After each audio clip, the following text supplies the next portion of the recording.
Hello, my lovely people. Welcome to yet another Halo 2 development, Halo 2 Rebalanced Development stream. What's up? What's going on? If you remember from the last stream, I actually did get the broken weapon carryover from Outskirts to Metropolis working for the Easter egg weapons. Just fine. So now you have the Silence SMG and the Easter egg BR will carry over to Metropolis. And I think the rocket launcher will as well, but I'm not sure if that was me that fixed that or what. But I was able to carry over the rocket launcher when I tried, so I don't know how it works in vanilla where it doesn't allow you to do that. I don't know if I did anything that fixed that, but we'll see. We'll see if that keeps working. And I wish OBS would stop telling me that my encoding is overloaded, because it's not. Why is OBS having such a shit fit? I guess it's just loading up, getting acclimated to tag test. It's more intensive to run than fucking Far Cry 5 on 4K, 4000 FPS. Alright.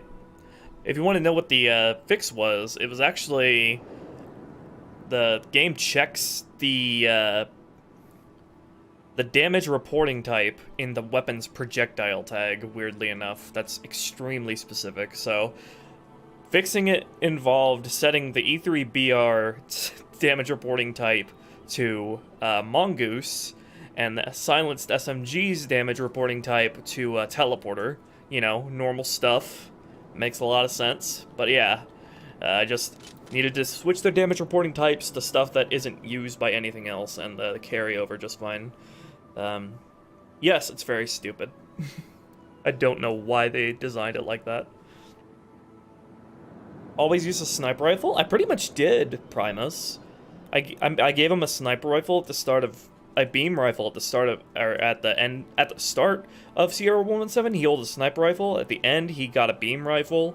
And then on Halo, he had the sniper rifle as a secondary berserk weapon, which he took out and went ham crazy on the Flood combat forms down there.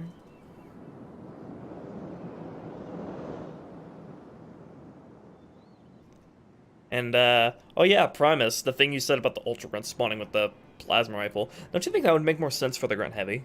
But anyway, that kind of reminds me that about the erroneous Grunt permutation that spawns on Oracle.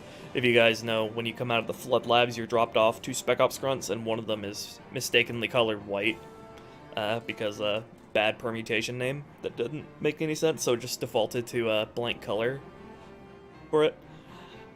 That's something I want to keep, actually. I kind of, like, think of that Grunt as, like, sort of, like, the same as the Spec Ops Commander. He's, like, the equivalent of the Spec Ops Commander, but for the Spec Ops Grunts. So he has that white armor as well.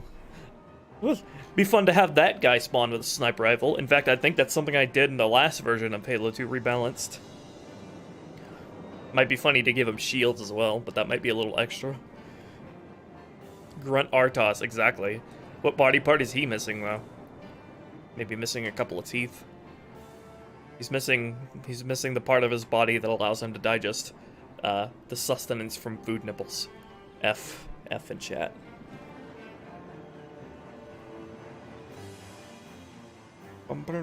This song has been stuck in my head ever since I started Halo 2 Rebalanced, which is good, I guess, getting into the vibe of Halo 2.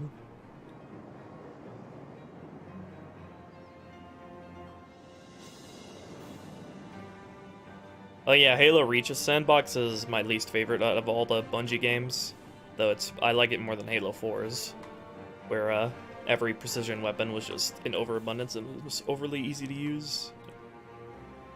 So it just got really boring. At least in Reach, the overdominant option in the DMR took skill to use.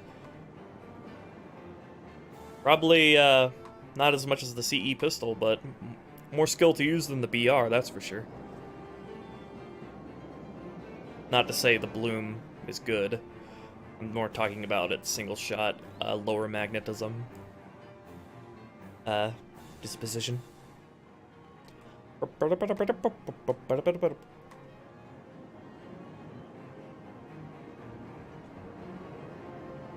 Even on Heroic, I feel like the Reach's sandbox doesn't really hold up to scrutiny that well. Like, on Heroic, Halo 2 and 3, you really aren't pushed into, pigeonholed into, precision weapons quite as hard on Heroic, Halo 2 and 3. But Halo Reach, anything but the precision weapons completely lose any meaning or role. Because, they can't stand up to the increased amount of enemy health. Projectile versus bullet scan. Well, I'm sure all of you know that Halo has never had hit scan, but in Halo 2, the weapons like the BR and Sniper have such fast projectile velocity that they might as well be hit scan. But yeah, I actually do prefer projectile. The projectile, like a la Halo 3's BR, I think is a really good spot. Because I think it makes the weapons feel more visceral, I guess. There's something about having it have like a more realistic projectile velocity that gives when the bullets gives their impact more oomph, you know, as opposed to just landing instantly, which kind of feels two-dimensional. Is the way I describe it. I don't know. In campaign anyway, the Halo 3 BR feels better to use than the Halo 2 BR, for that reason, I think. Will there be any AR in this mod? I do want to have the AR in as an Easter egg weapon. Vanilla with Sprinkles actually has the AR, plus a HUD element too, so... Sergeant Stacker is collaborating with me a lot on this mod as it is, so no doubt be borrowing some stuff from Vanilla with Sprinkles. I don't have a timeline for this mod's release. There's way too many factors, plus my fluctuating mental health motivation, which is the thing I struggle with most. Sorry. That's like what my biggest weakness as an ADHDer. I cannot commit to any sort of schedules. Hit scan, but with random spread? Oh, you don't even need to tell me the second option. That's no. Hit scan, but with random spread would feel bad. That's just basically Halo Reach's bloom, which is not ideal.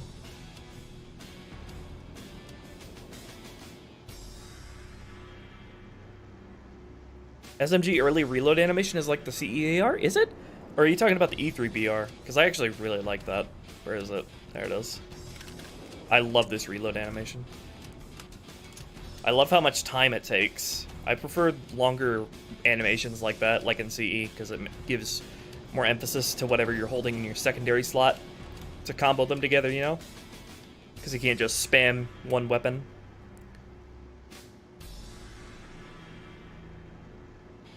From Bloom and other games? You mean the other Halo games? Well, the only difference with Reach's Bloom is that they put it on precision weapons, which is not a good idea. Bloom works on automatics like the SMG, because each bullet is, on its own, is way less important. Whereas every shot counts with a precision weapon. Not so much with the fully automatic ones like this. Maybe, Eric, but that would be kind of annoying. There's a reason why, like, barely any FPSs do that. Unless you wanted to make, like, a combat simulator sort of game where that makes more sense. In my mind, anyway, in FPSs where you reload before the clip is empty, you don't necessarily, like, toss it away. Like, not the animation here. But I would imagine you just, like, take that half-empty clip and just store it somewhere else and take out a full clip. And then what we don't see is like you taking a break from combat to load bullets and combine bullets from all the half-empty mags to make new fresh full mags. That's what I assume that's how I assume that works. I don't like overemphasis on precision weapons if DPS oriented weapons.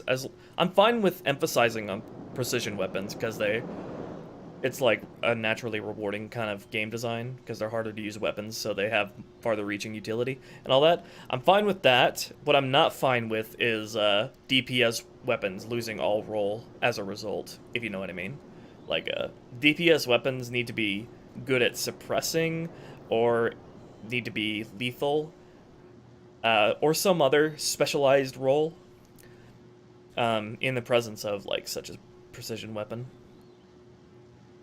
Which I think the CEAR is a really good example. Like, the pistol is your utility weapon that has the high skill ceiling, but the CEAR is easy to use, but still very effective in its role of an early game close quarters rushdown weapon, especially on lower difficulties. No, I'm not replacing the BR with the E3 version. That's just an Easter egg weapon that I will have placed on a couple missions. I'll tell you now, it'll be usable on 4 missions, but you can only find it on 2. So that means you can carry it over to the next mission on from whatever mission I place it on. Why are you sussy? I was born this way. You can't change me.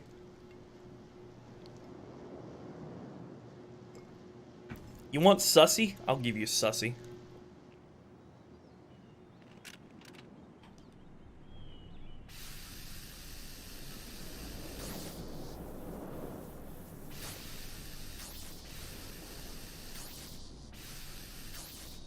Baka!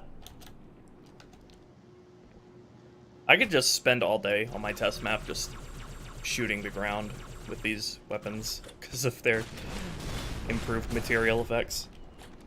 Literally every weapon has seen a bunch of touch-ups to their material effects. I don't remember if the fuel rod even left decals on the ground when it exploded, but it does now.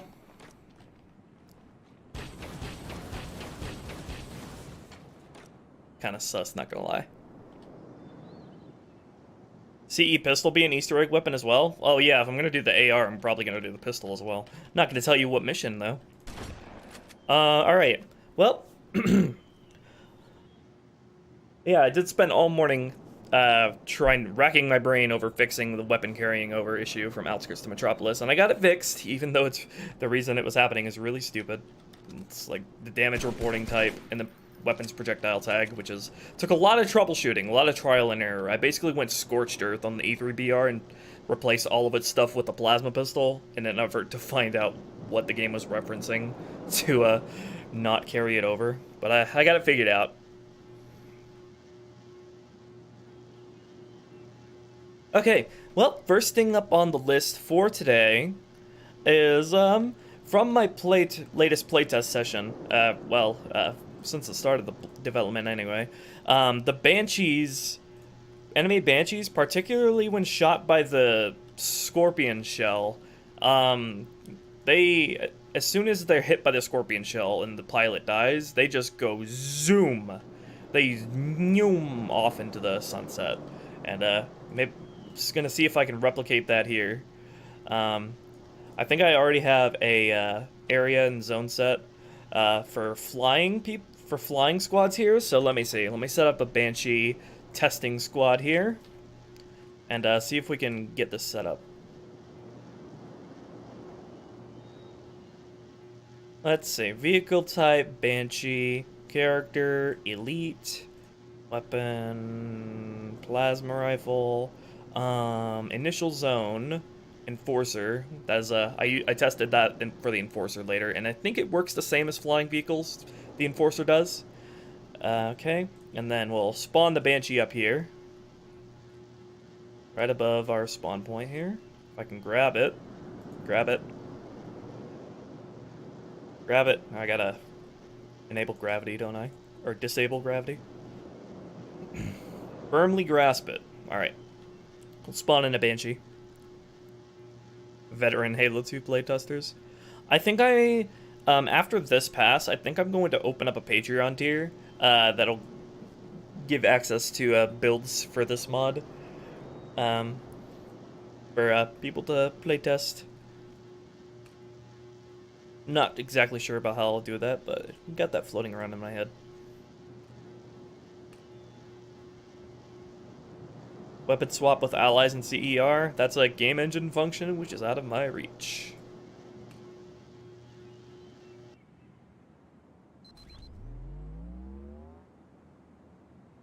Okay. Gotta place it initially. Okay, let me see if I can replicate this issue. Well, it seems to be behaving normally. That's good.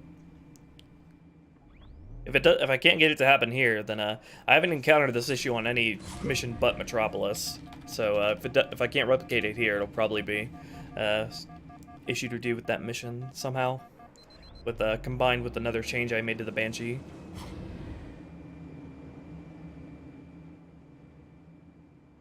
Oh yeah, glowing energy sword. I gave the energy sword a dynamic light.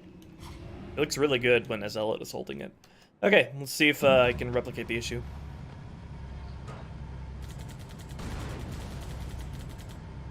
Nope, no dice.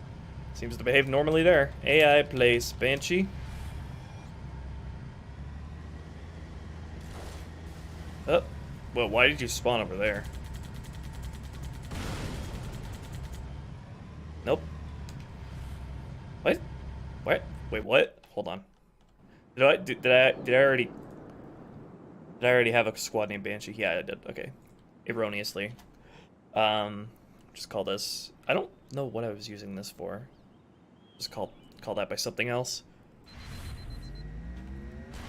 Whoops. Yeah, I saw your new little AI battle that you posted today, Hunter Hunt. Cool stuff. Come on. Trying to get this issue to show up again. I will show you guys what I'm talking about in Metropolis if I can't get this to replicate properly.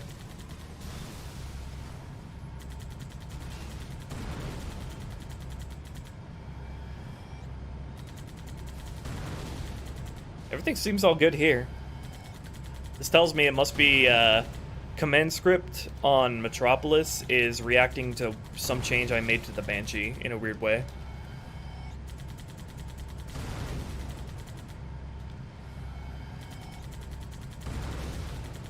Okay, let's exit out to Metropolis and then go to the Banshees there, and you'll see what I'm talking about.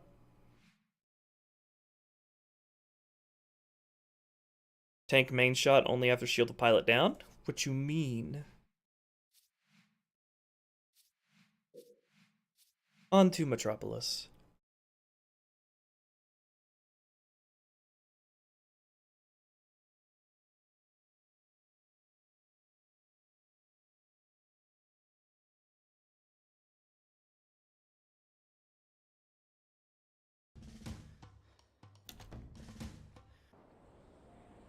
Also, don't mind various command scripts breaking here. Backtest has problems with AI command scripts, commands in general.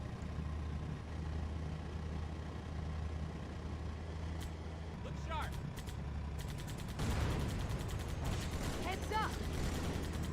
I guess you guys can see me blow up, see what the blowing up the Phantom with the Scorpion tank looks like here as well.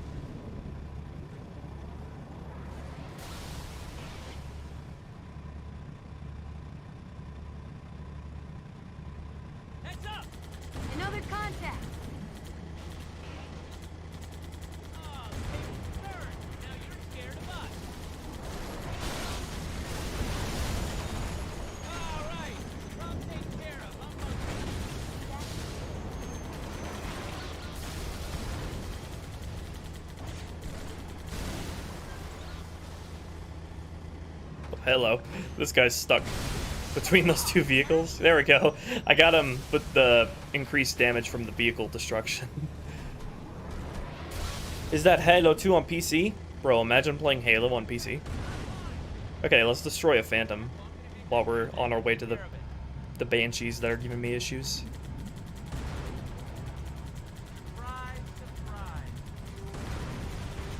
Might not have done enough damage to this guy yet.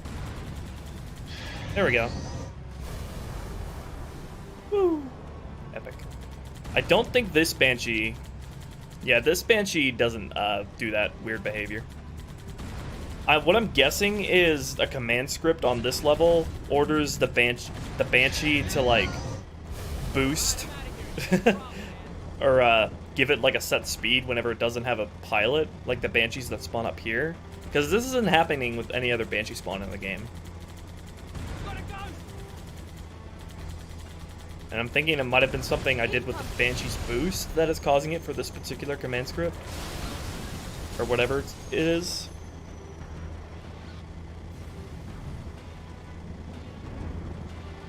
Oh, the invisible player push barrier takes effect when you kill the pilot. That is an interesting thought. I hadn't thought of that. That's something to keep in mind, I guess. That's quite a welcome party. It's okay. It's these Banshees that have this weird issue. Plop down a core save. Didn't happen with that guy. Or that guy. Look out! Watch it.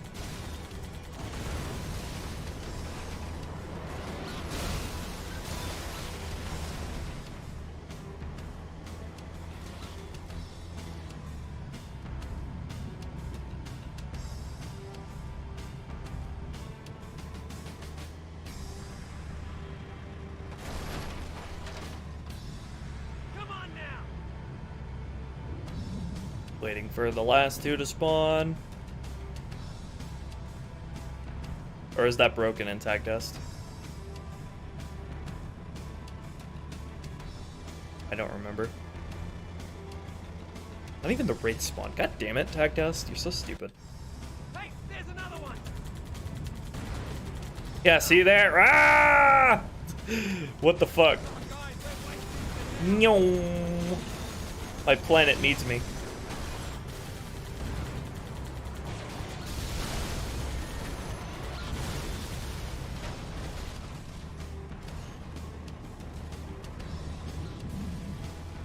The player barrier. In that case, why wouldn't it happen in vanilla?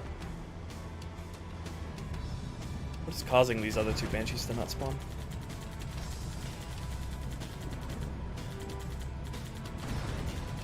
They spawned correctly in the MCC when I compiled it. Tag test just has inconsistent results with a lot of scripts.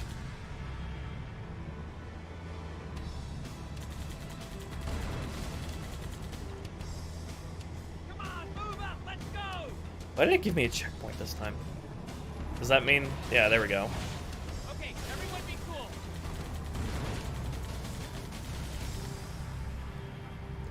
cool. It definitely doesn't happen when the Banshee is destroyed completely and doesn't go into its waiting to be destroyed state. Oh, it's gonna get out of what? No one saw that.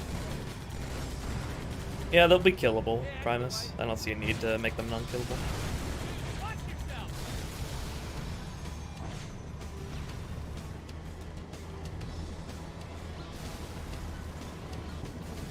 Move up.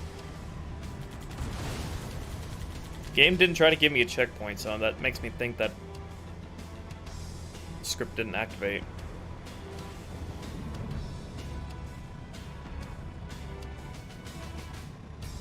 I'm not even trying to speedrun, god damn it.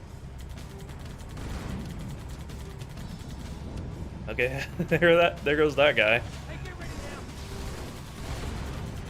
now. And there goes that guy. The Banshees don't even look destroyed, though, when that happens.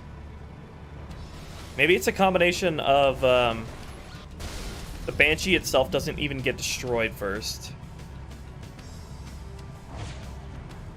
Oh, 6 points on that one. Because of a weird way I've edited the Scorpion's damage versus them. I can't tell if they're actually destroyed, though.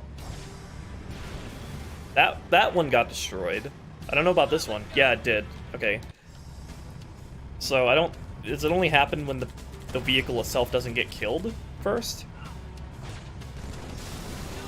It's hard to tell if it's killed or not. Oh. Okay, similar thing happened there. Okay, yeah. It only happens when the Banshee itself isn't killed, along with its pilot.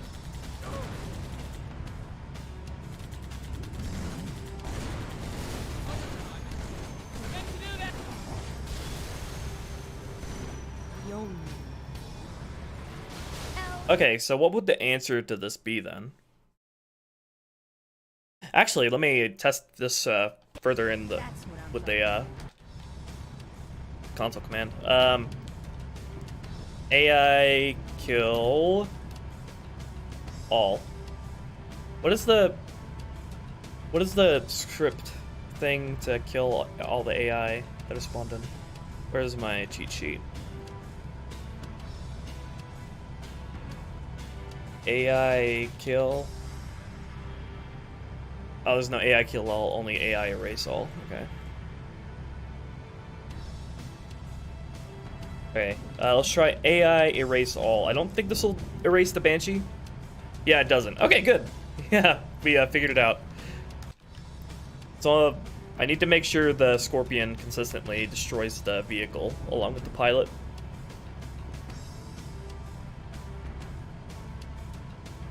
It's weird that the Banshee, that the Scorpion has trouble killing the Banshee when considering I haven't had this issue on any other level with any other thing that destroys the Banshees. I guess it's because I increased the Banshee's health, and the Banshee had a lot lower health in vanilla, or at least the explosion damage of the Scorpion did way more damage to its material. Let's try that again. AI erase all. Okay. Removing the push barrier? I don't want to mess with that. I want to go with the easiest, most simple solution here, which is let's look into the Banshee's health.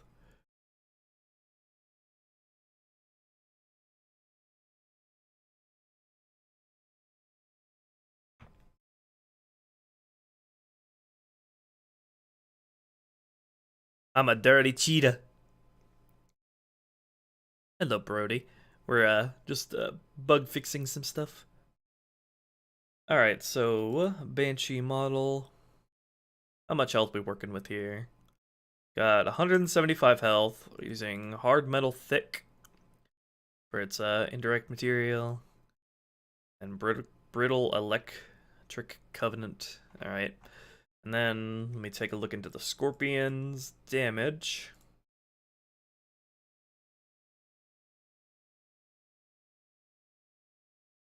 Scorpion shell explosion. Did I also make its shell impact do a unique damage? No damage. It does no damage. Okay, so this is how much damage the Scorpion does at the moment. And I also gave it its specific damage.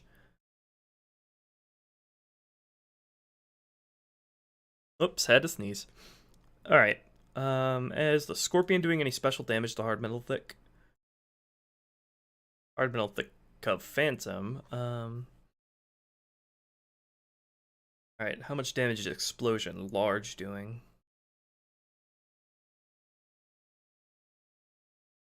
Doing 100% damage. Alright. I don't want to change the damage of this, because that'll affect transfer damage. Alright, I guess I'll just increase the amount of damage that this specific damage here does to Hard Metal Thick. Go 1.5 on that. This will also reset the map.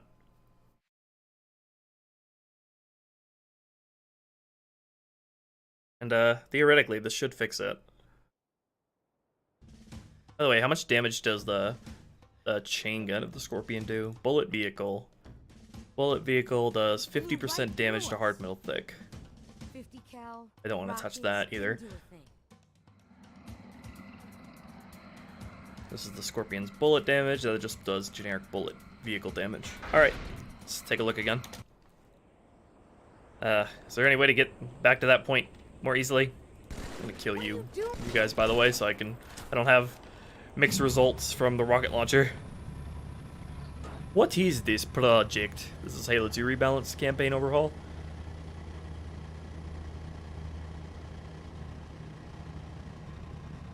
Oh, Halo 2's Lost Ending? I've seen that, but I've not watched it yet.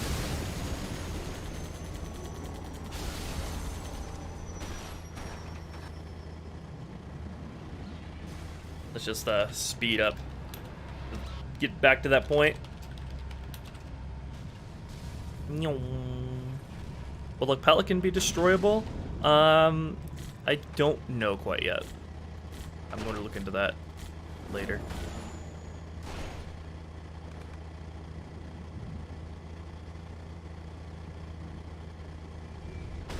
Oh my gosh. The things cheat Medusa does. Holy shit. Alright. The driver had a bit of a bad day.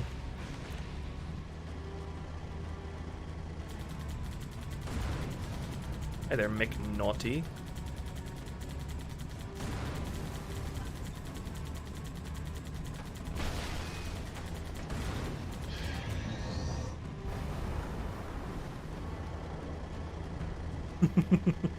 That's like the Phantom from the E3 demo. Just eats shit.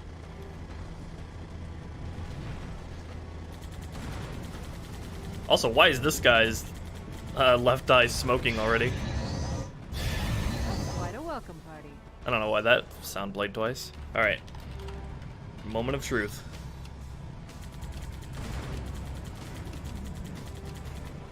That got destroyed. That got destroyed. Eat shit. Add drones to this part. I think, didn't Vadam show off that there was like a cut drone spawn that were supposed to come out of the hole? That seems like it would be fun to do.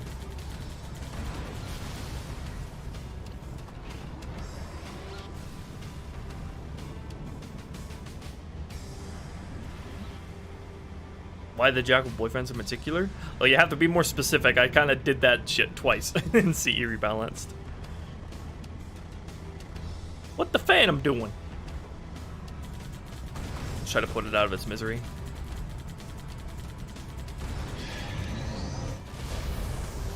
Excellent. Oh, the game had to do garbage collection in that moment. God damn it, did I skip over some spawns again?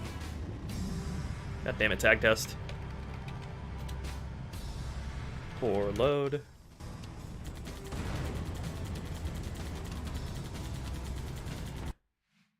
Derp.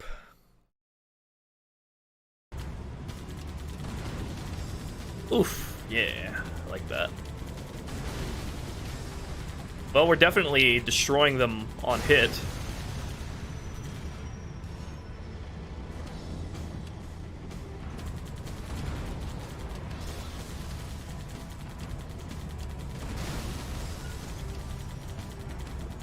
That happens a lot of orange when it collides with the geometry. And I think, like, Halo 2 runs like a failsafe sort of thing, where if a scripted vehicle, like, fails its, like, pathfinding and runs into the geometry, the game just immediately deletes it.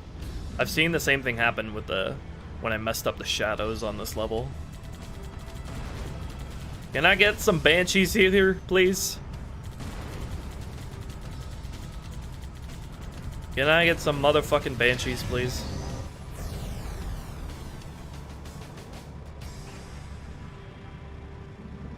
God damn it.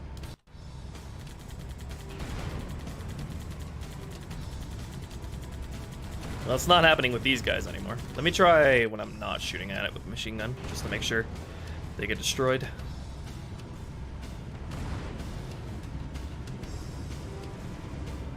How low is the player invisible wall here, by the way?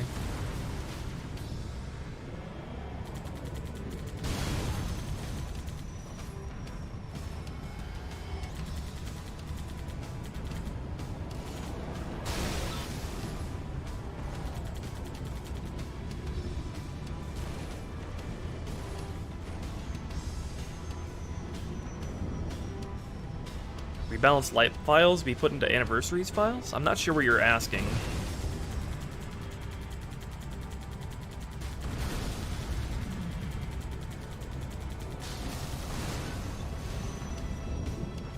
Yeah, that happens a lot of, because I think the grav lift only works if you're on the top level. So if you're on the bottom level, the grav lift just breaks and it drops them all to their death. I am very displeased about this frickin' tag test messing up the scripts here. Anyway, that seems to have fixed the issue. And it makes the Scorpion explosion against the Banshees more satisfying, because they actually destroy vehicles destroyed when the pilot's killed like it should be. So we get to see my sweet, sweet lens flare that I added to its destruction effect. I will do Reach Rebalanced either after Halo 3 or ODST. Don't know for which first yet.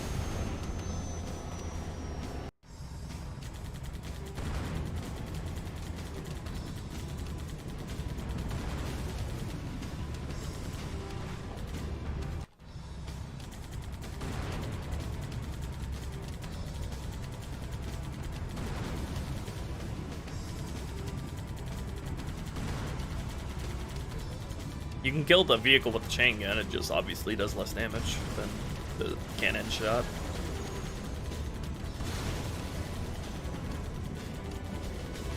This must not have been an issue in the vanilla Halo 2, because I think vanilla Halo 2's Banshee has the health of a piece of paper.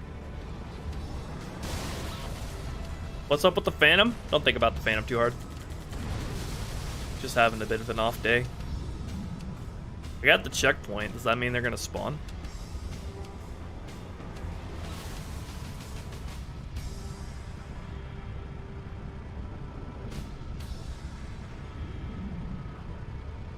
Nope, I guess not.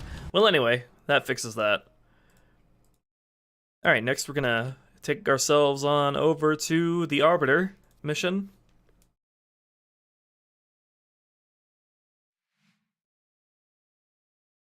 Okay, so an issue I'm having with the Arbiter mission is that certain power-ups are not spawning on the difficulty that they should be. So let's see here. Let's just take a look into the scripts here. But they do show up on the right difficulty on another mission that I worked on. So let me see about that. Alright, so these health packs are only supposed to spawn on every difficulty under Heroic. Heroic or under.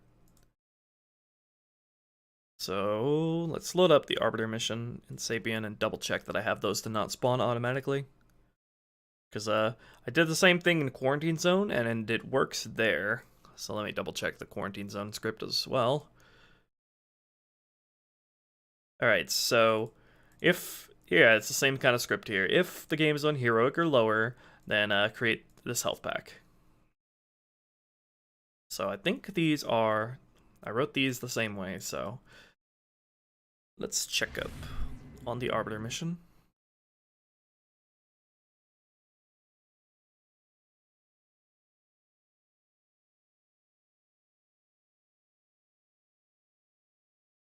What other weapons would you have in Halo 2 from Halo CE, other than the CE assault rifle and pistol? I guess the flamethrower, or the gearbox fuel rod.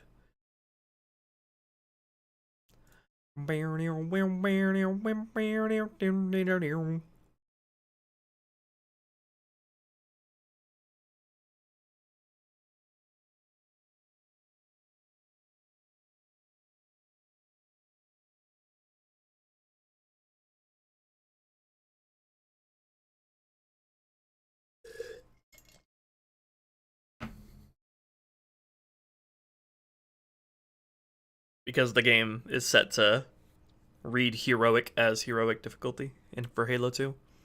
In Halo CE, Heroic difficulty was read as hard, and Legendary was read as impossible. Yes, I did, Alada. I got it over in my global scripts here that are used by, referenced by every mission. Got it all in here. And it's mostly all really clean, except for the stuff that accounts for overshields, which is still really scary. Yeah, here. It's all in here. As far as I've tested, it all works perfectly. And in the process, I think it actually improves on vanilla checkpoint system.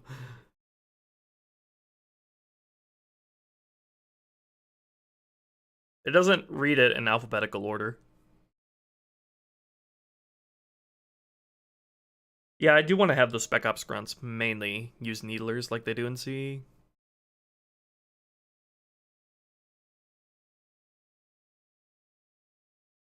Not really, Reaper. We started not too long ago.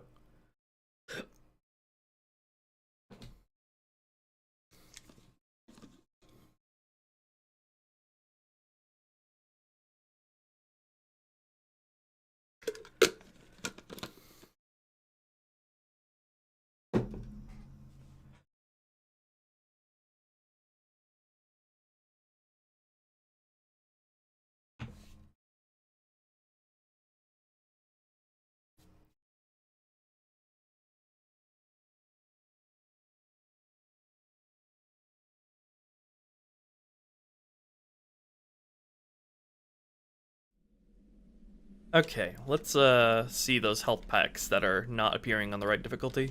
Where am I? Place 2 health packs at the start that are only set to appear on heroic or lower.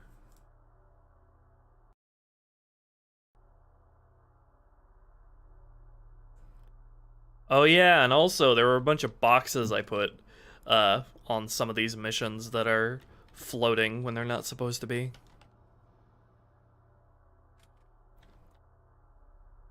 Where am I? Up, up, up. Okay, they're right here. They are not set to spawn automatically.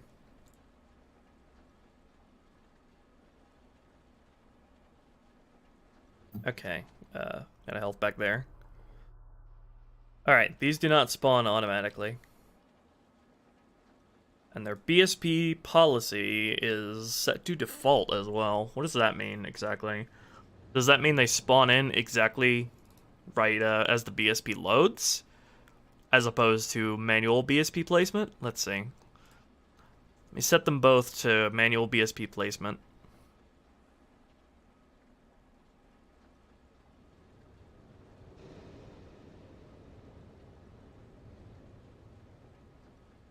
Alright.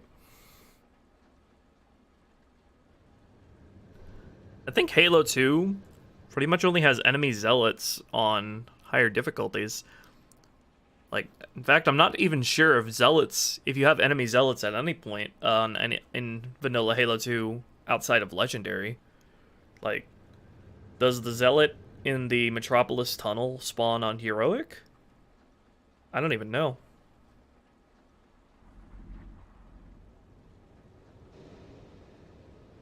Same philosophy I took with the CE rebalanced difficulty content stuff, Raymond. Okay.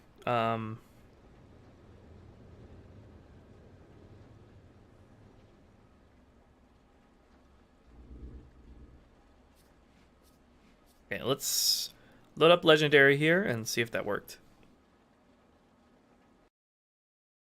Also, I do not remember all the boxes I placed in that I need to go and fix because they're floating. I should probably do that while I have the mission open because I don't want to go through every single mission I adjusted and make sure there are no flying boxes. Yep, more bug and issue fixing stuff, Brody.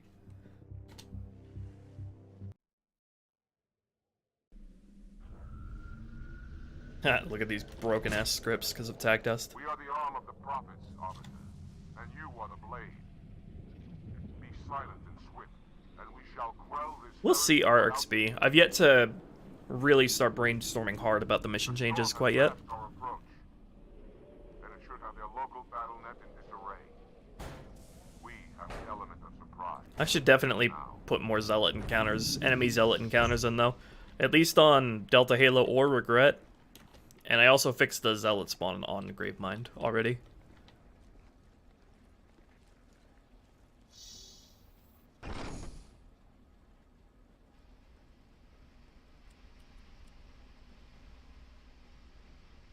Engage active camouflage. Reveal yourself. What did those error messages say? An object with this name already exists. That might have been important. Nope, Arbiter camo's the same. You may wish to do this. I think it's pretty much perfect as it is in vanilla. But you can pick up active camouflage power-ups, which actually work perfectly. in conjunction with Arbiter's camo, because if you use your camo while you have the active camo power up, it cancels it out. And nice, they're not appearing on Legendary. Okay, so it seems that was the fix. Let me load it up on Heroic now, and there should be health packs there now. Elite Health and Halo 2R be the same as CER? Yeah, Master Chief and Arbiter will have all the same attributes.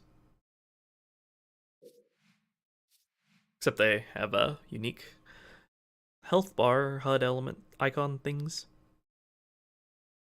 Are Honor Guard Zealots, Majors, or Ultras? They're their own thing entirely, but I think they still work off of...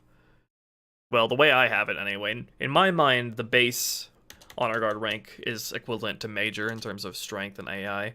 And then the Honor Guard Ultra I introduced is tantamount to the standard Ultra. In terms of stats and vitality and stuff. I am thinking about making a variant of the Honor Guard that uses that same diamond shield seen in the pre-release CE Elite. So they can have their own unique combat style for a few of them. Yeah, this new shield and health bar is a work in progress by Patty. Giving Arbiter a consistent health bar with Chiefs, while also injecting in a little bit of fun with the Elite Alphabet. I did make Arbiters and the playable Elites HUDs in 3 purple. If you played Halo 3 Rebalanced on co-op, you would have that purple HUD. You may wish to do the same, Arbiter. But take heed. Your armor system is not as... Yeah, it does, Mr. Mud. Your camouflage will not last forever. Yeah, here we go, nice. Don't mind the fact that they're human health packs, consider that a placeholder. Alright, well, I guess why don't I fly through the mission a little bit here and, try to jog my memory on, which boxes, well, actually, no, let's do that in Sapien instead. I need to find all the boxes that, are floating like they shouldn't be. But I don't remember what boxes I placed down. It'll probably just be easier to go through the most recent crates I put down. Let's see. This one's vanilla. Vanilla, I think. Yeah, vanilla. That's not in the BSP. And this is a crate I put down. Okay, so this crate I think is floating when it shouldn't be. Let's see.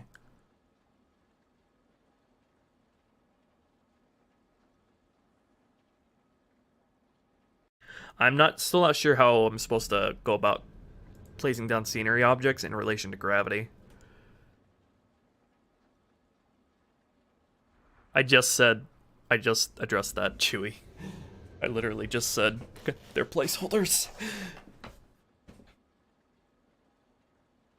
Okay, it applies gravity to it like you would expect in Sapien. But when you load into game, let me go down there. Let's check it out. Does this have rally points? Switch BSP,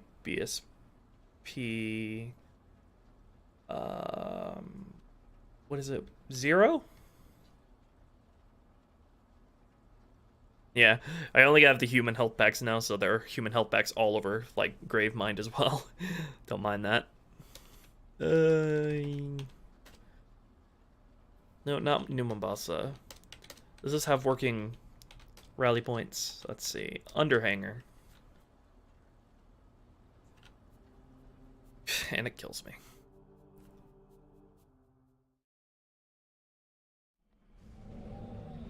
Be silent and swift, and we shall quell this. I think this is the same in the same BSP as or wait, no, hold on. I think I don't remember which BSP that place is in. Underhanger. I'm dead again. Nice.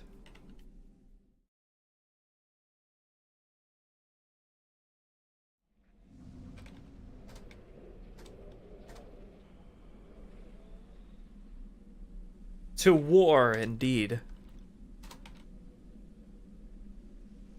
Oh my god, which BSP is it? Gorilla or Sapien, tell me. Where am I right now? Production arm 2, okay, 0, 1, 2, 3. Okay, PSP 3.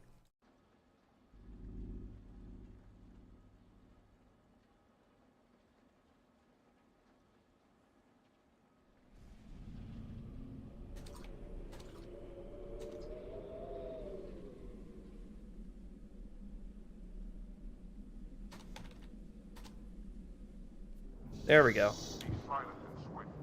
Yeah, why the frick is this floating? It's floating until I impart my physics on it. Alright, let's fix that. Okay, how do I place these down while they're being affected by gravity? Do I have to have gravity ticked? Because that's really annoying.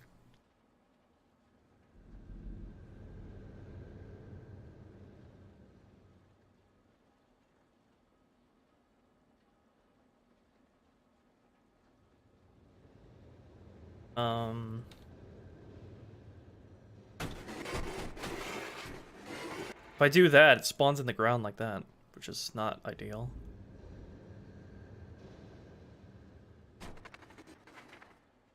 I guess I just gotta place it in a way where it doesn't look like it's floating, regardless of whether or not physics are imparted on it yet.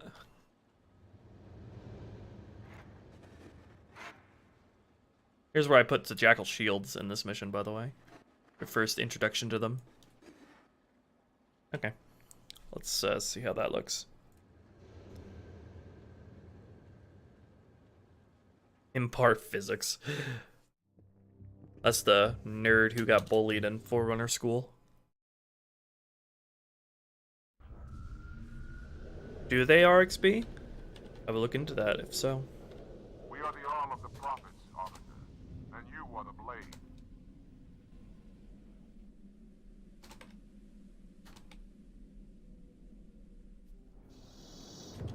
Why Jackal Shield purple? You'll see why. Be silent and swift, and we shall Okay, well I guess that works better. It's rotated. Badly though.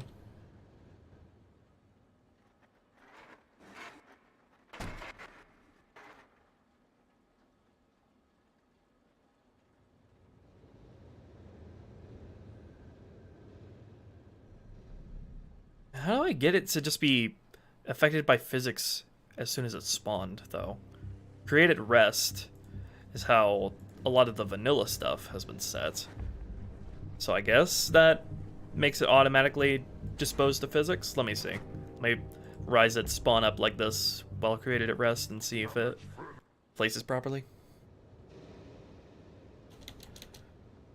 Grape flavored Jackal Shields!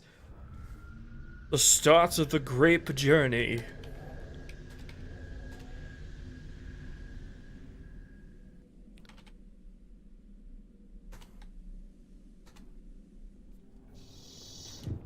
We are the arm of the Fuck you. officer, I and hate you. Are you. the blade. You're dumb. Be silent and swift, and we shall quell this heresy without incident. Does this happen with any other crates that are placed in?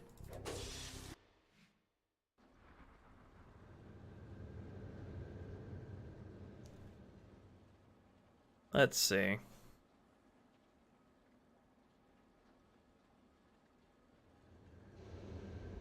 I guess BSP policy is default. Hold on. Let me set that to manually placed. Like this one up here.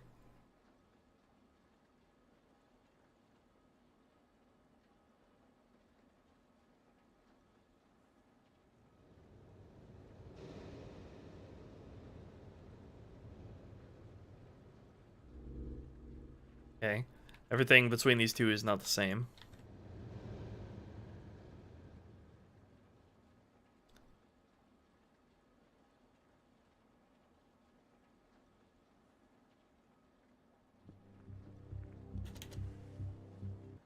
Gatorade blood.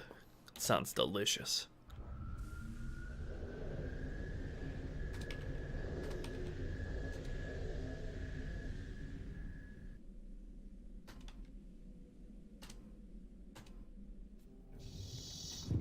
Fanta, We are indeed. the arm of the prophets, officer, and you are the blade. Alright, you are the stupid.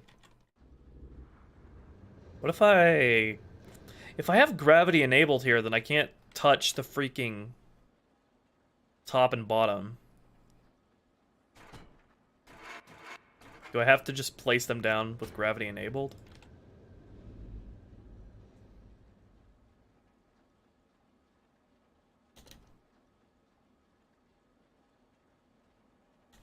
You'll see, Reaper. Hey, Linley. Just got done fixing some weirdness with the Banshee. Now we're fixing some weirdness with floating boxes. Ah!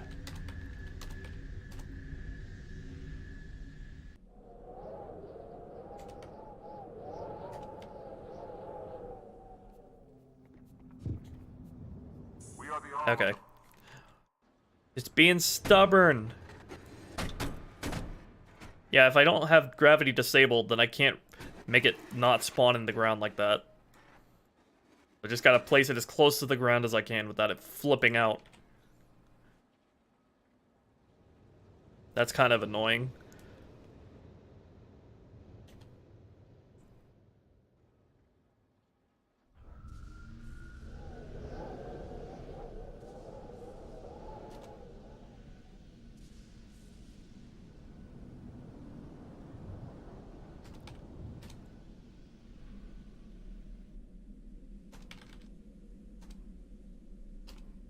We are the arm of the prophets, officer, and you are the blade.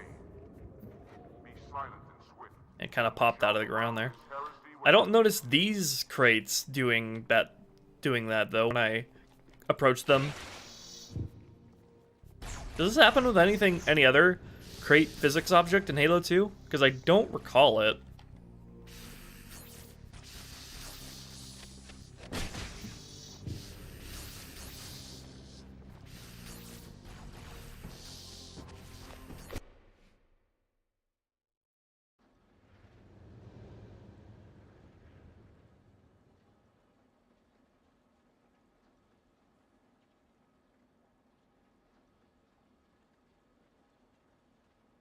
Lock placement to object. What does that mean exactly? Lock placement to object.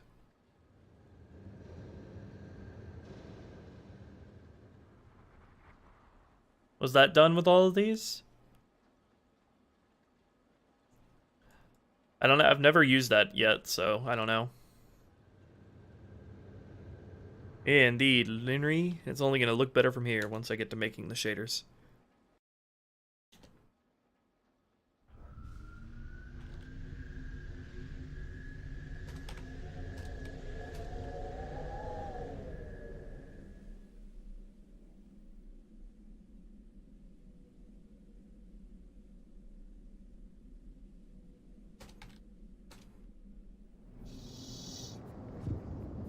We are the arm of the prophets, officer, and you are Oh, hey, it didn't pop out of the ground this time. Did that fix it? and we shall Let me place down another one and test if that was what fixed it. Like place another one up here and then lock placement to object on this one. Oh wait, does that like put it at ground, what ground level would be if I do that?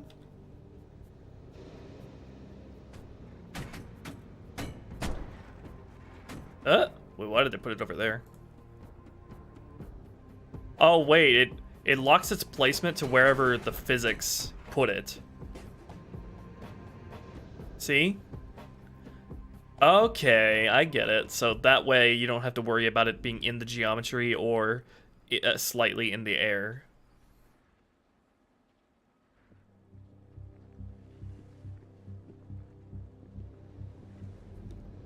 Yep, I got fully functional health packs. Gabe the babe.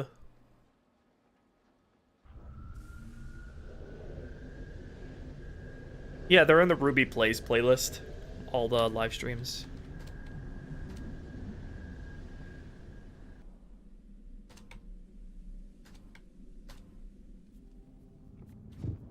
We are the arm of the prophets, officer. Okay, I see what you're doing, Bungie. Be silent and swift. Good guy, Bungie. Alright, I understand how crates work now.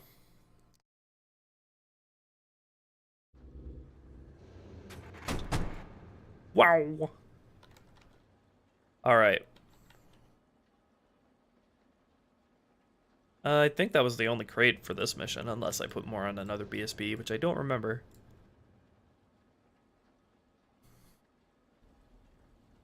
Derp. Yep, there's one here. I guess it's just lock placement to object for all of them. That should be good. And that was the last one I placed. Okay. We're good. Was there any other piece of equipment that I wanted to only spawn on certain missions? I should double check all of those.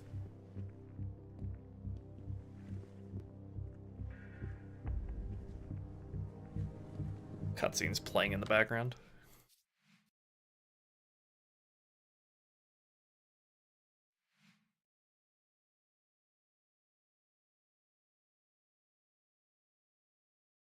Let me see, I could just, that was the only one on this mission. Alright, might as well just keep going through my list here. Alright, next thing is on my list is, I need to do a little bit of polishing up on the Juggernaut's Death Destruction effect, which I think will be really easy.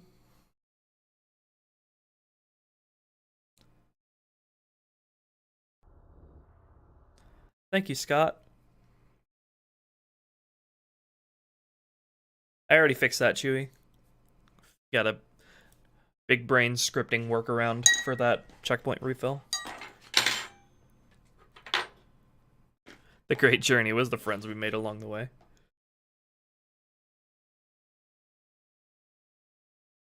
Are you going to nerf the pistol? Why would I nerf it even further?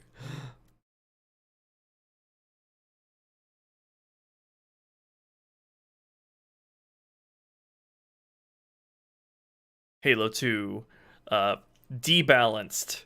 Nerf the pistol even more. Make the BR basically aimbot.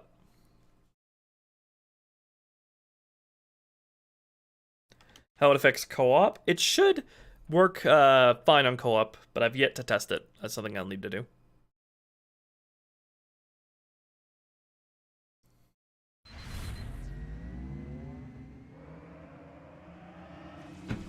Okay, I need to fix some sorting issues with the the Juggernaut's Death Destruction. So I think it'll be really easy. Let's see.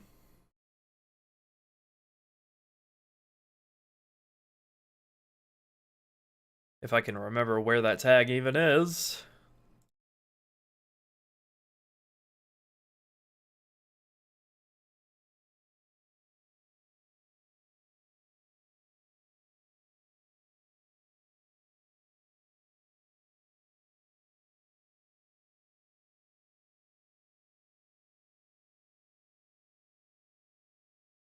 All brutes wield beam rifles. Some couple brutes in Halo 3 do wield beam rifles.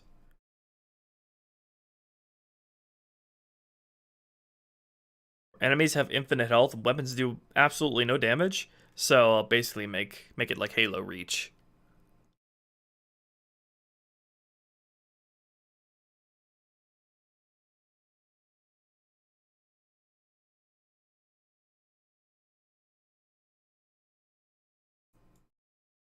Okay, I think all I need to do is change the sorting of the particles. As at the moment, they're all set to this.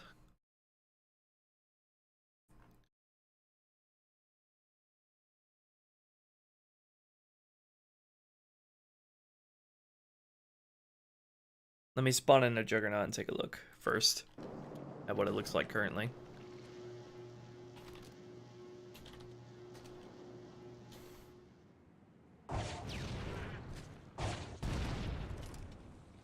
So the issue I have is it's flickering, which I think is two particles that are occupying the same sort order that are conflicting.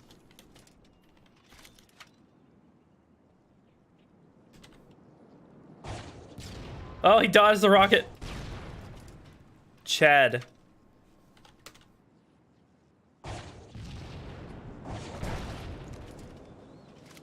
Okay, so it's that initial smoke. I don't know what exactly that is. Let me see. It's either a sorting order or that particle isn't fading out when it should.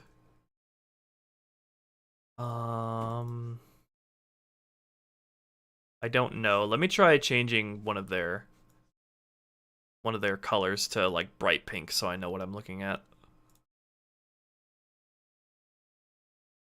He explodes into sparkle unicorn dust.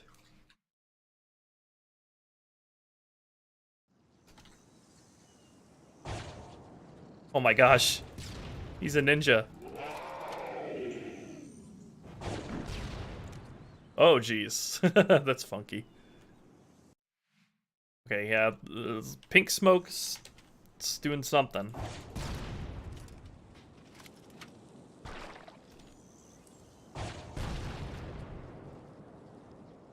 Makes it easier to see the individual particle anyway.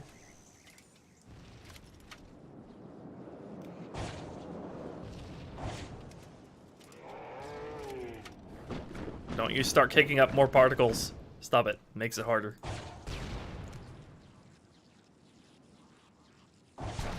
Yeah, I can't tell if it's an issue with the particle itself or if it's sorting improperly with another particle.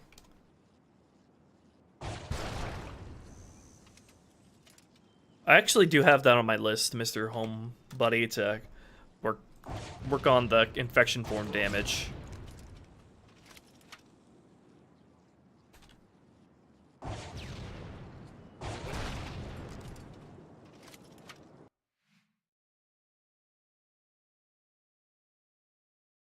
Okay, well it seems that like this is an issue with this particle in particular. Let me see what the issue might be.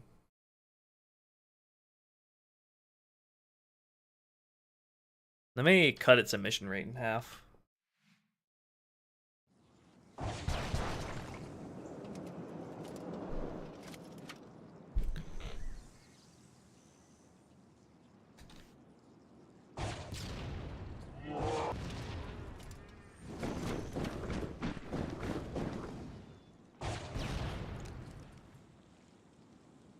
It might be an issue of having too many emitted particles, so this might fix it. Just want to fix that weird flickering it has. And my dog's looking at me right now like he needs to go outside because he had a stomach ache this morning. So I might need to take him out here in a second.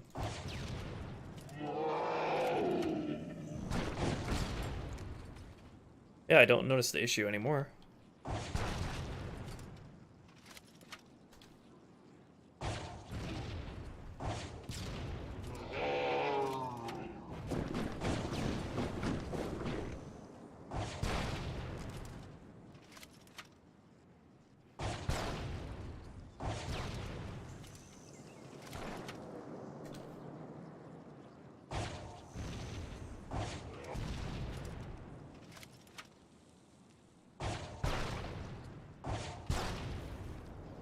Looky, do you need to go outside?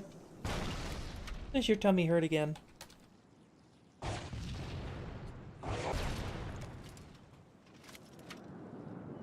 Yeah. Stop dodging my rockets.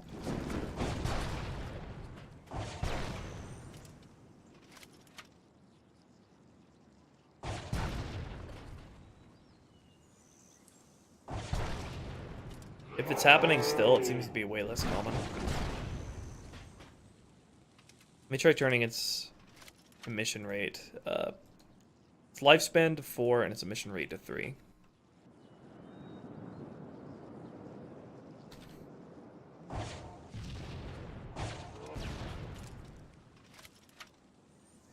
Okay, I'll leave it at that for now. If it continues to be an issue, I'll come back to this.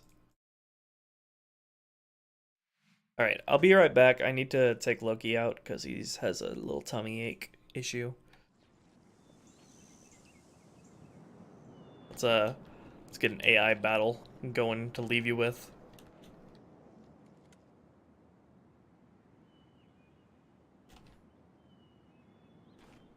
Alright, I will be back.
Oh! Doggy feels better now, hopefully. Does the Sentinel Enforcer win?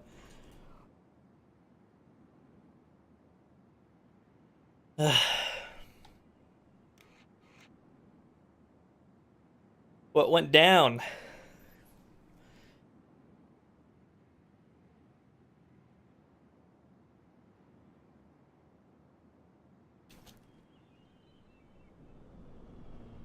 Did he win? He lost an arm. That can't be good.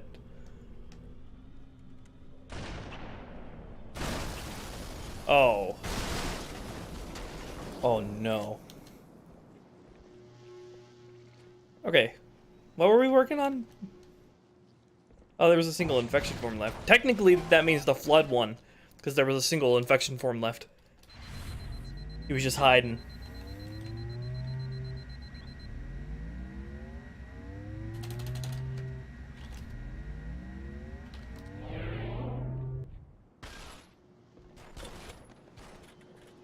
Okay, let's take a look at the Juggernaut again.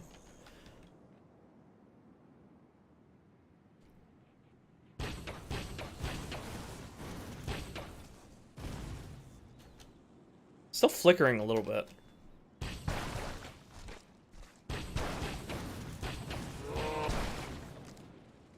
Not sure why.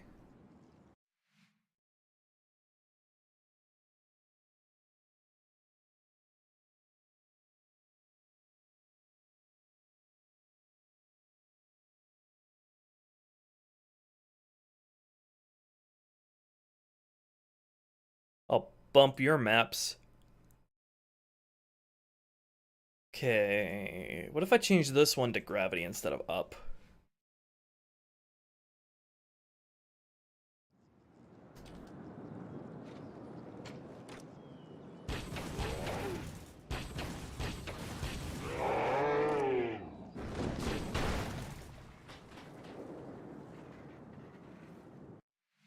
I wonder, hold on. Let me check that this actually fades out when it's at the end of its lifespan.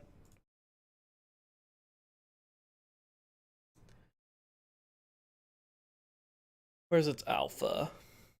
Okay, alpha's here. Okay. Its sort bias is 10, so I think that means it should appear behind everything else. Let me try changing that to 0, just to test it.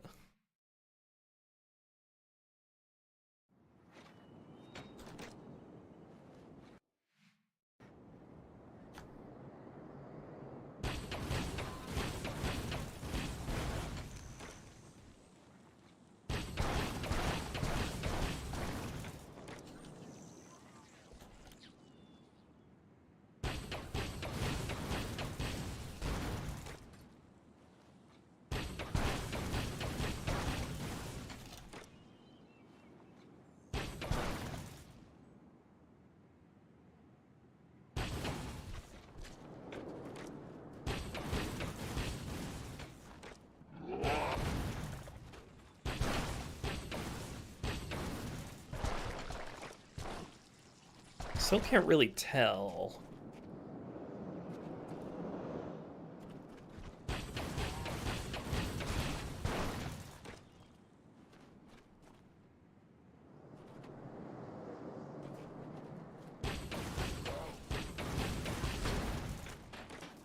I need to. Is it? I don't know. Maybe, hold on, let me increase its emission radius a little bit in case there like too many particles are overlapping at once. Change that to like 0.5 world units.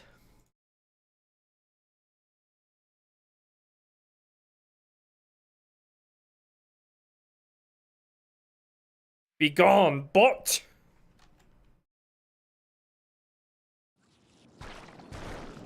What happened to your Pokemon series? It's just on the back burner, don't worry.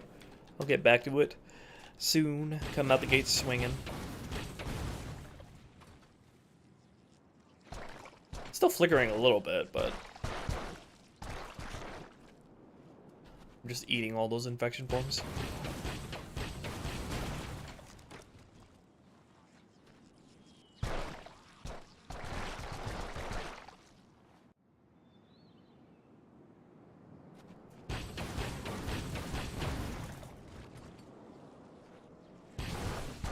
I think it happens if too many of these effects are crowded in one place.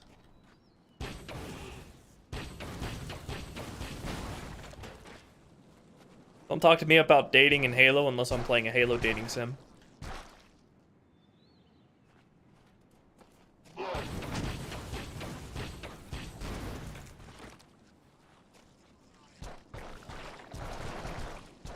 Yeah, you can see my characters in the corner right there.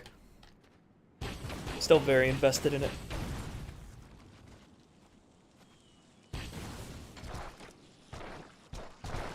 Nom nom nom nom nom nom.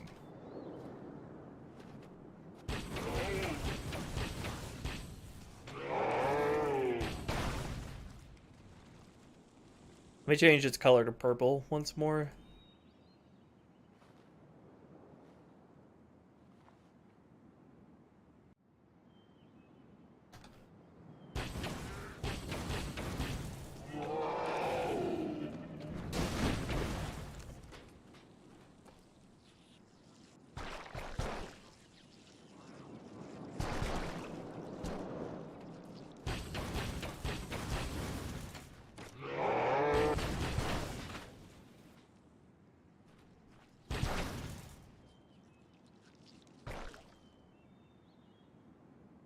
Okay.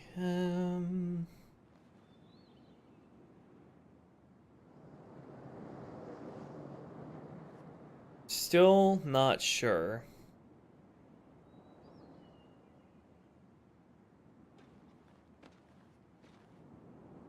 What if I put its sort bias at -10?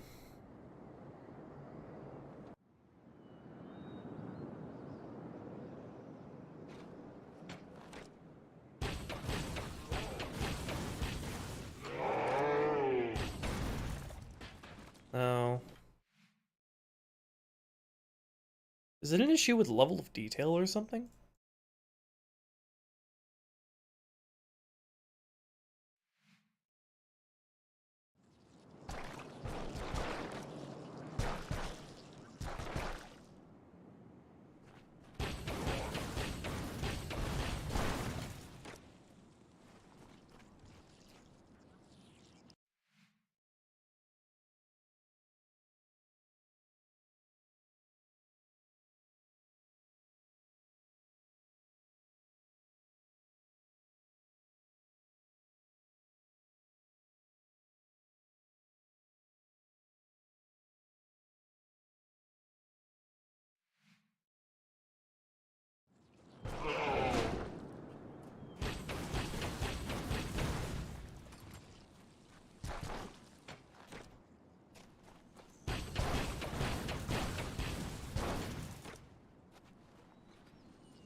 Dab.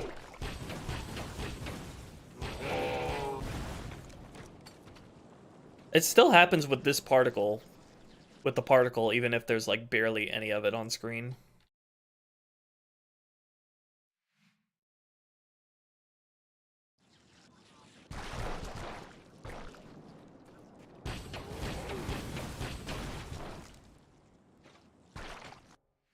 Might have to do with the angular velocity. Let's see.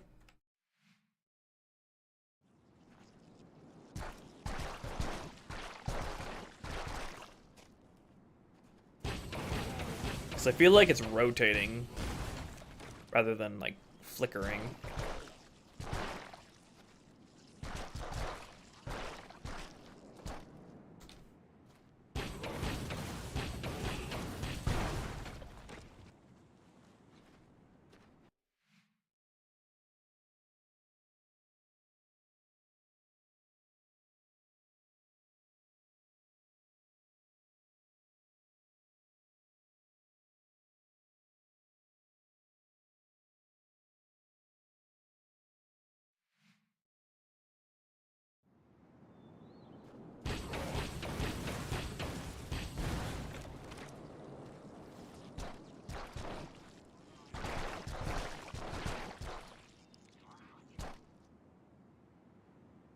May mess with the emission angle a little bit, see if that helps anything. I think the Juggernaut was planned to have an attack where it throws scenery and crate objects at you. That's not a game engine function that I can use at all.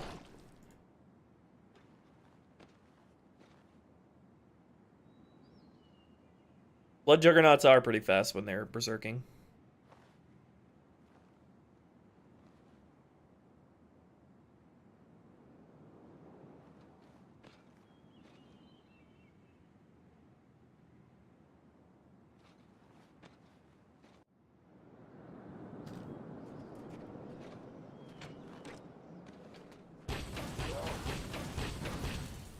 Excuse me, sir, could you please explode?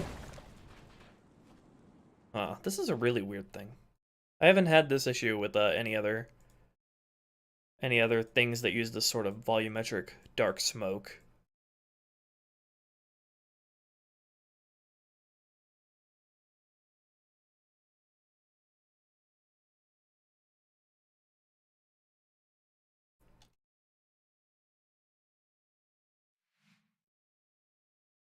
Might it have to do with the physics, maybe?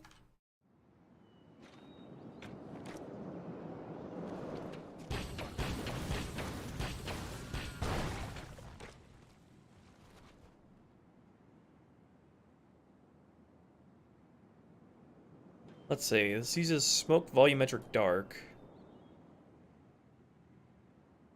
And a bunch of other stuff uses the dense burst particle physics.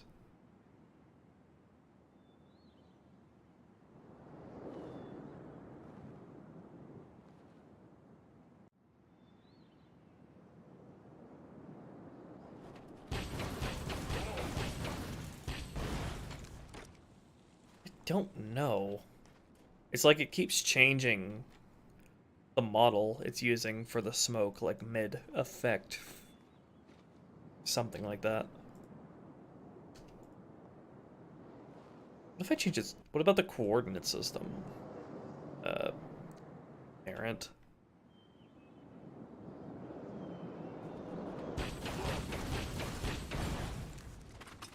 No.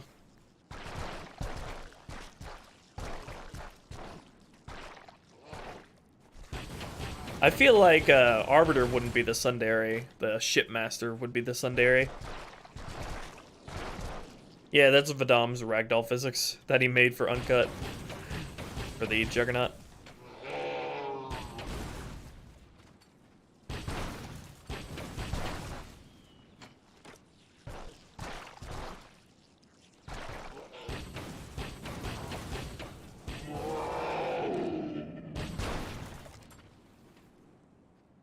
This is confusing. What if I tried a different particle? Let's try a smoke soft.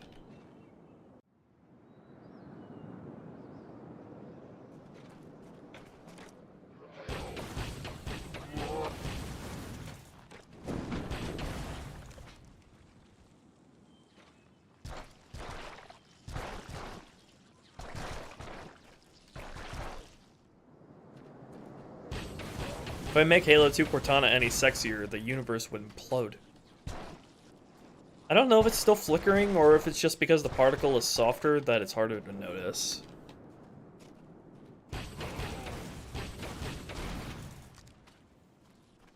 Maybe the smoke volumetric dark just doesn't like being overlaid on top of so many other particles.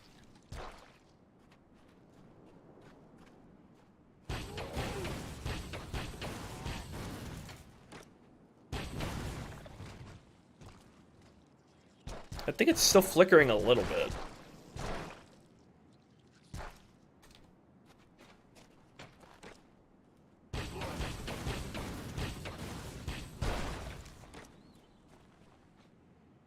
Yeah, a little bit. It's just harder to notice.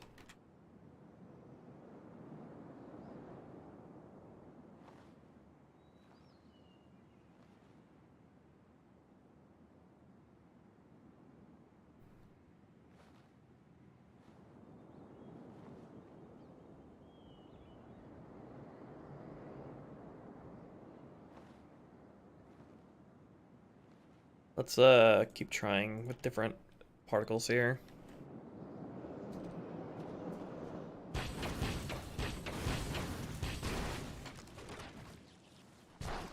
Yeah, it happens with that one too, but it's less noticeable.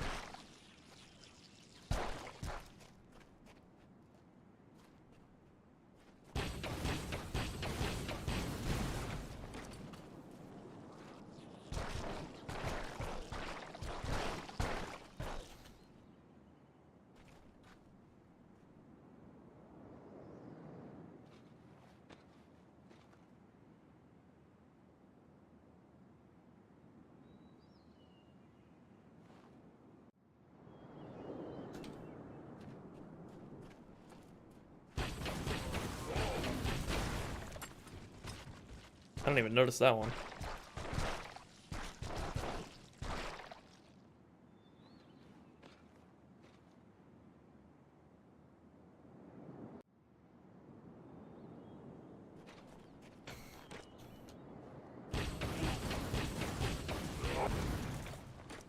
Whoa, that one was bloody.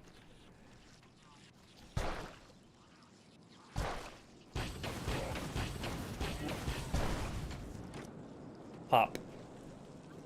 Okay, regardless of whether or not I fix it, I like that particle.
What if I set it to gravity now?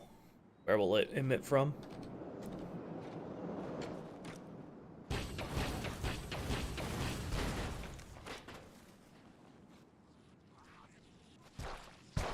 Huh.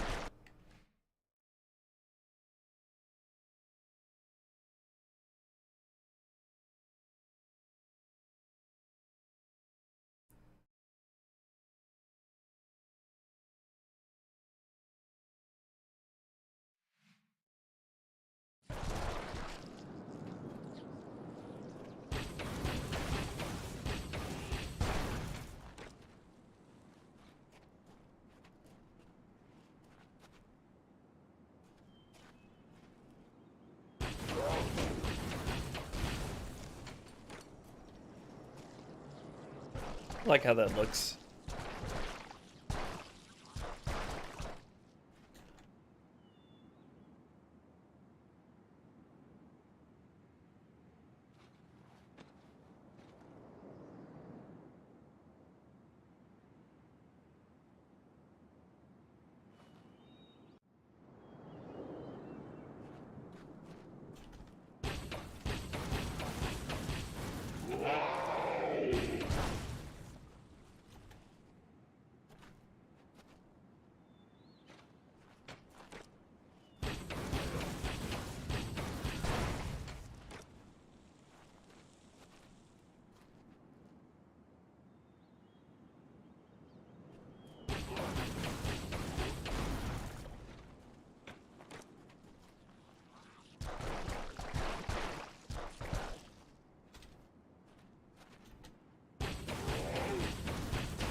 Maybe play around a little bit with the flood gibs, the skin burst particles.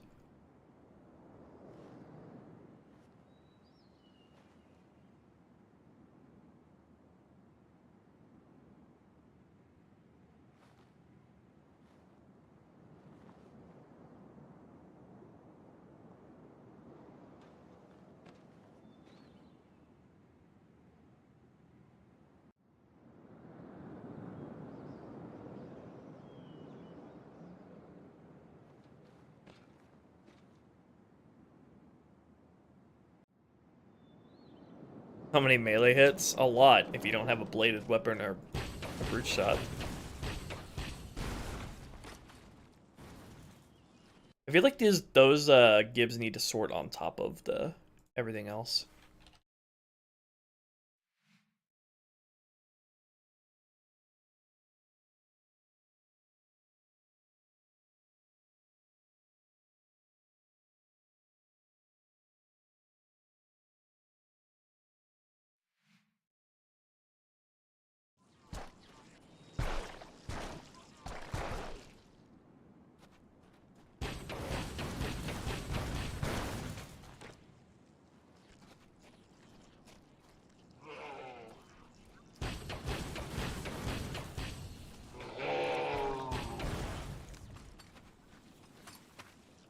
Yeah, something like that.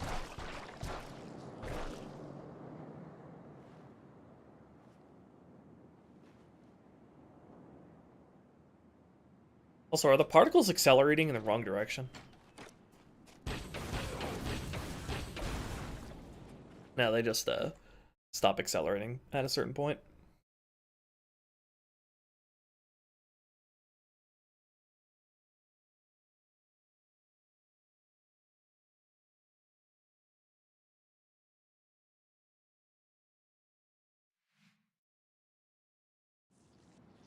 Commit a nude war crime.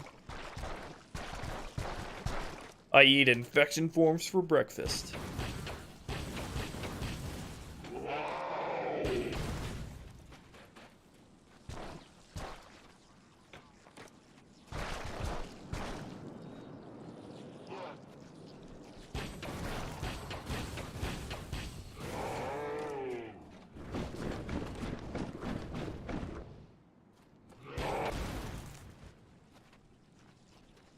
Very gory.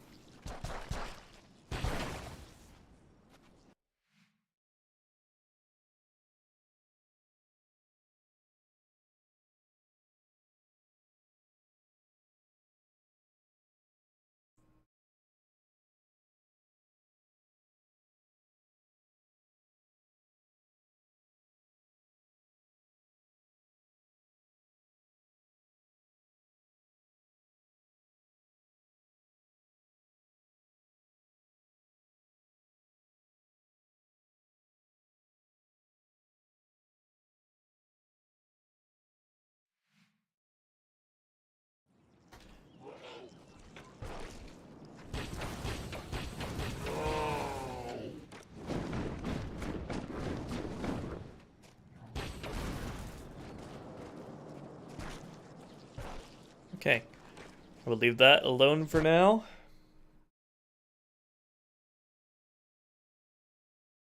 Okay, next thing to work on is I need to, we need to look at the Flood's melee properties. Because I think they do, melee radius is either too low or their lower bound damage is too low.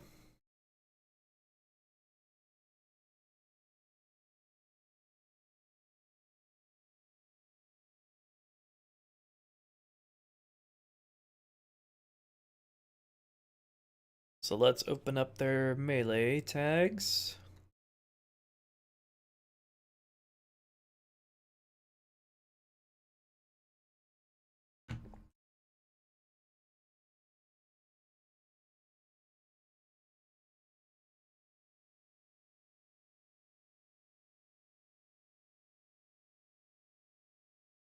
Okay, this is what I have it set up right now.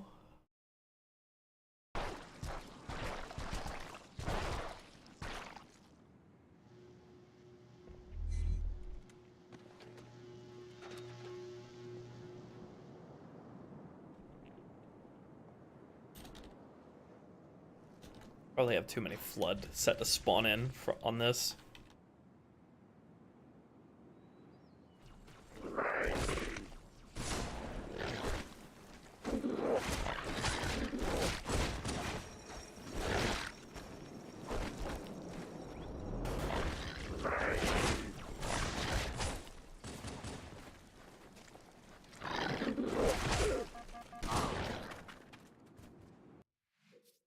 So I think they're either not reaching their...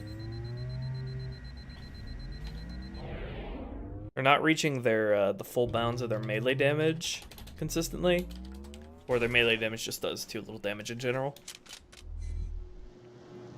Let's see.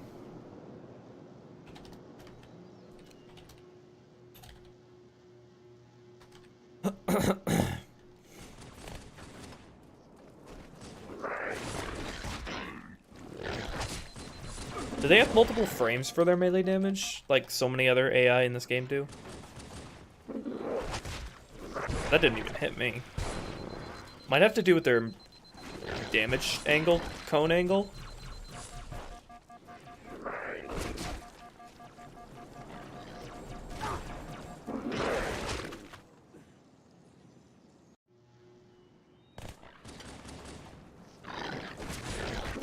Yeah, that didn't even hit me. I think their damage cone is fucked up. Let me see. Let me set this to 100 for both of them.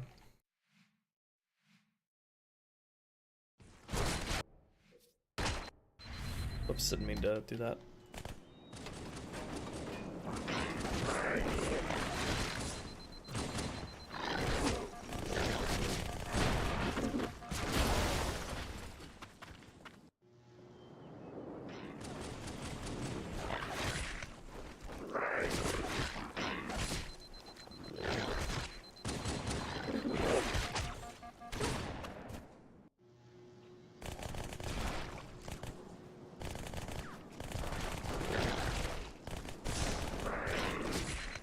Yeah, that's a lot more consistent. Okay, I will leave that there, and I'll get a feel for that in playtesting.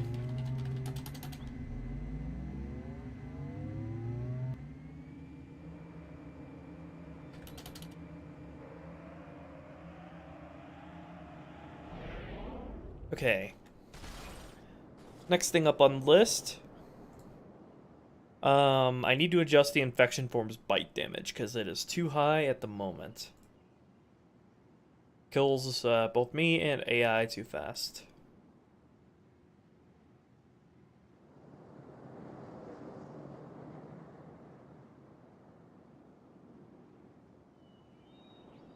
Okay, let's go. AI place test. Get all my testing dummies in here, and then do a core save.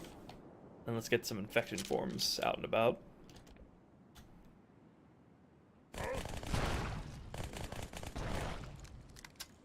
See how quickly they kill a couple of these dudes that aren't me.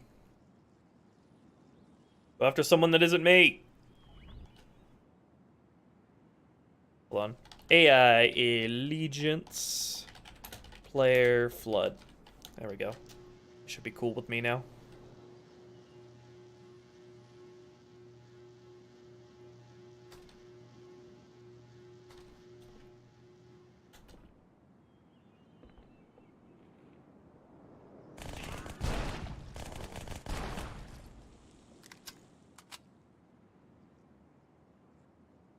I don't know if they'll attack them because they're considered part of the same squad, so they might be on the same team by default. AI place. What do I have spawn in as my firing pattern test? Oh, a single Spec Ops grunt.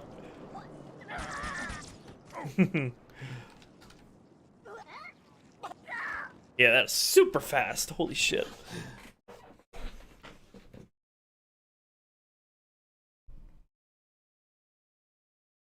The Flood should still shoot at you, stop to shoot at you, but they won't run away like in vanilla Halo 2 anymore, like idiots. Okay, let's cut that in half. Go with 1 and 0.5. This guy will be our test subject.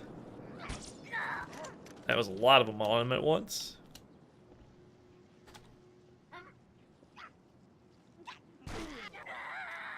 That's a bit more reasonable. I have some heretics too. AI plays heretic. Should probably get rid of my surrounding test guys.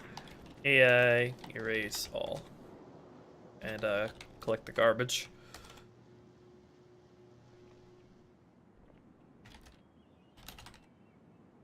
think I have a squad of carriers as well somewhere. Yeah, here we go, all the way over here.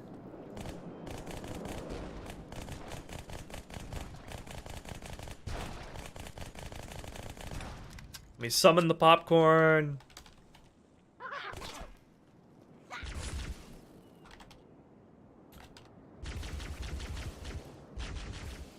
The forbidden popcorn comes for you all. Yeah, I'm mean like that.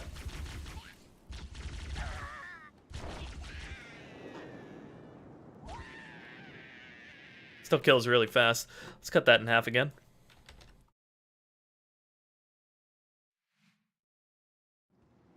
Not like I don't want them to kill unshielded people fast, but just calibrating things here.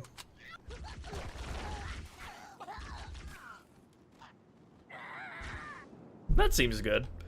Now, how much damage did they do to me?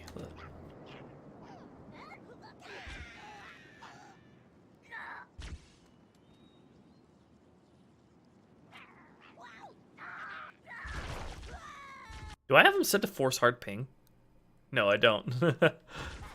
They just really hurt.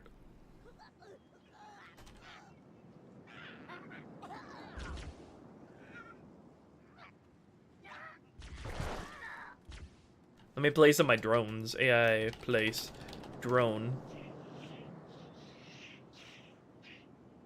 Get him.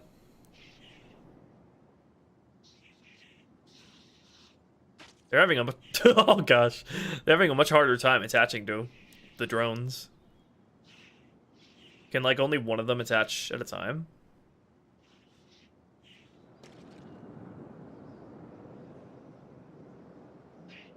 Oh yeah, I can spawn in the brutes next.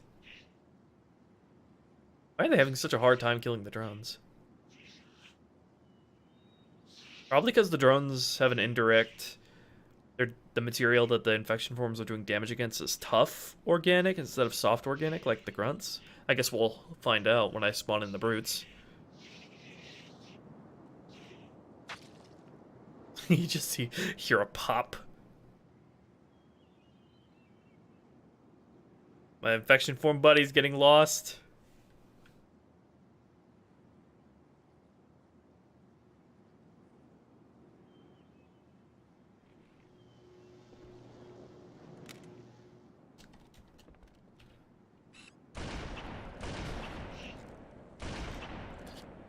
Alright. AI erase drone. AI place brute.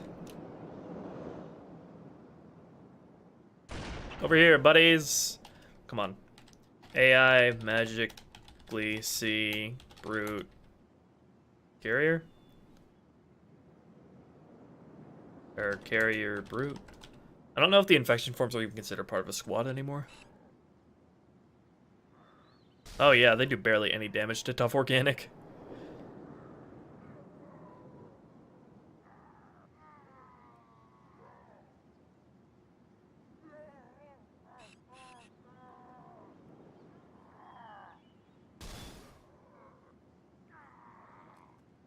I should increase that for sure because these are all brute miners who have the lowest health.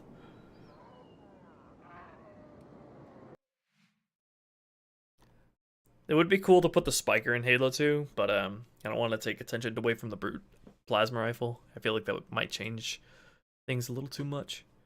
Let's see. Infection bite is the damage they're doing. Let's see how much damage they're doing against tough organic. Infection bite, tough organic flesh brute. They are doing 4 times damage against tough organic, which soft organic takes 5 times damage. So bump that up.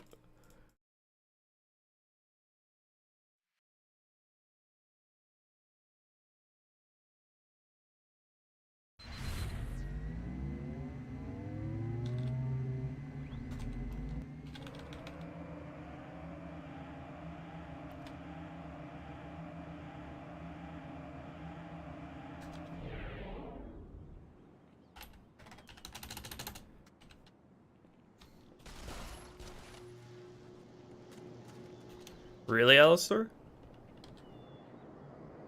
I think Masters is already on that for me.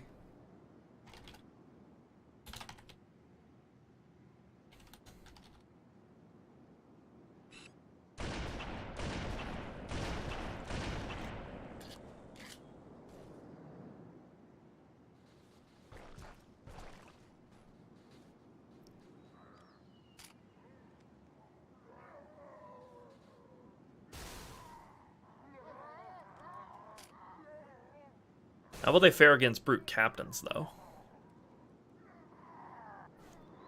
Because the infection forms should be really lethal against AI. Especially ones that don't have shields. Let me drain their shields for them. Get them low. Oh gosh, he just smashed them.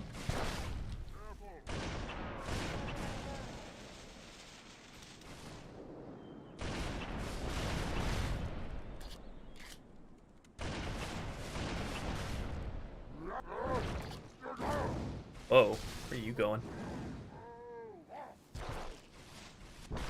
He's got one on his head. Oh boy. Oh boy. Nice. I'm placing some more.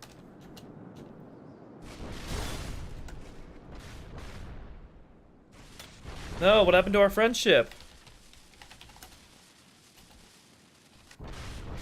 Yeah, go after them. Even though they have shields.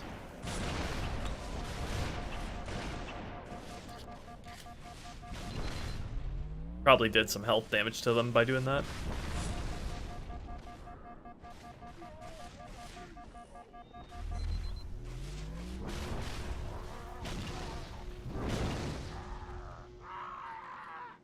What a gruesome death. Yep, new brute armor that Spiral made. For the captains, anyway.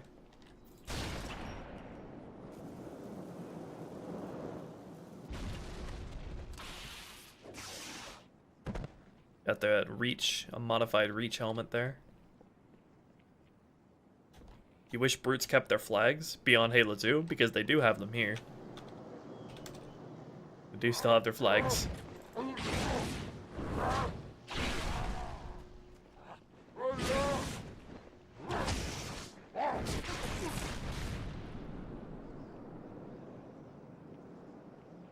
Got the minor and the major.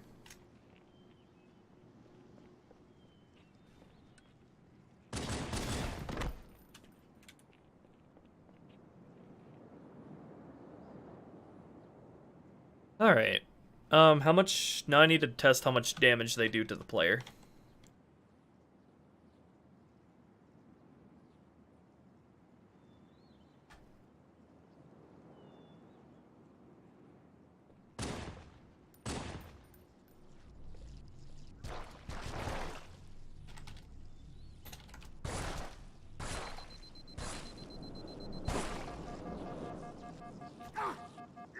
Ouch! That's with a whole bunch of them. Yeah, I think the damage is good.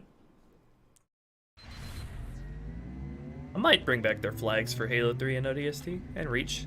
That would look nice.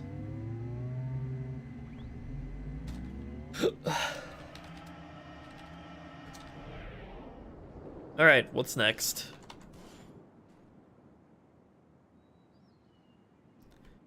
Alright, next we gotta go to Sacred Icon. First, though, I want to look into Oracle and Delta Halo to make sure there aren't any more floating boxes.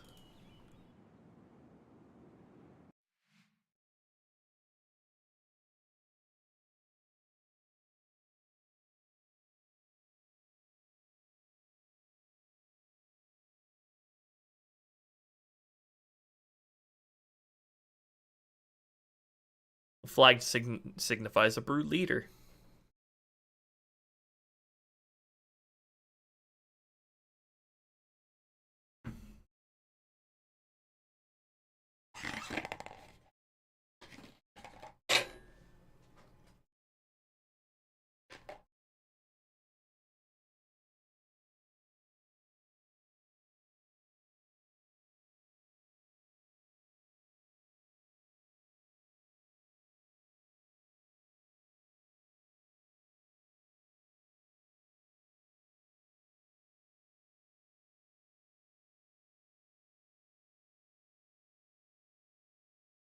That's an interesting question, Doctor. Well, of course, I really love the CE pistol, but you can't bring it to any other game without completely overshadowing whatever that game's utility weapon is, as a main part of the sandbox anyway.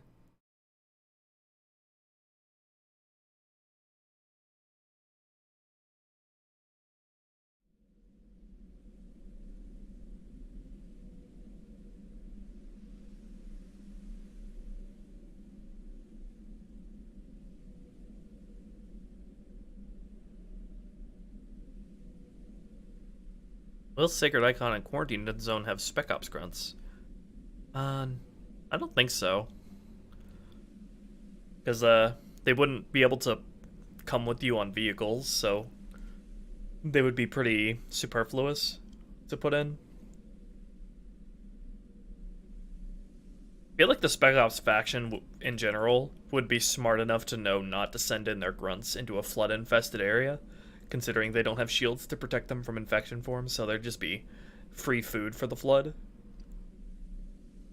So they would spare them from being deployed down there because they would just get killed and add to the flood's biomass. Spec Ops drones. Everybody wants a Spec Ops variant of everything else.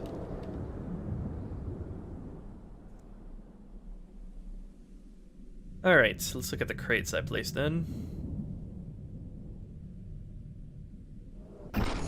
Let's see, we got one here. I think all I need to do is just lock placement to object, like so.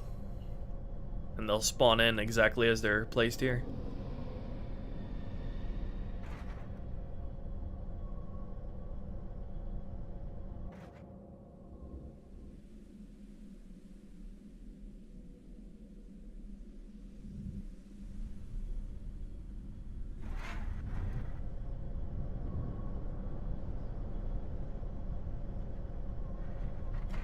Although I do not want you to tip over like that. No. I don't want that.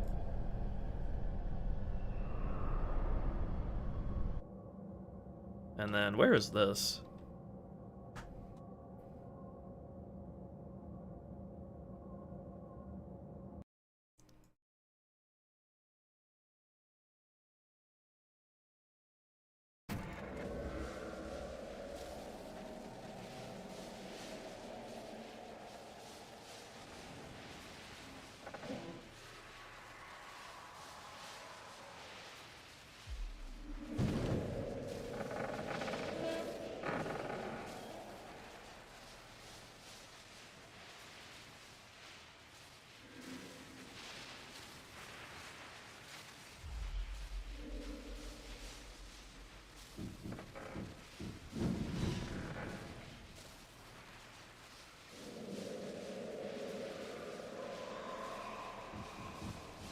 Spec Ops Elite.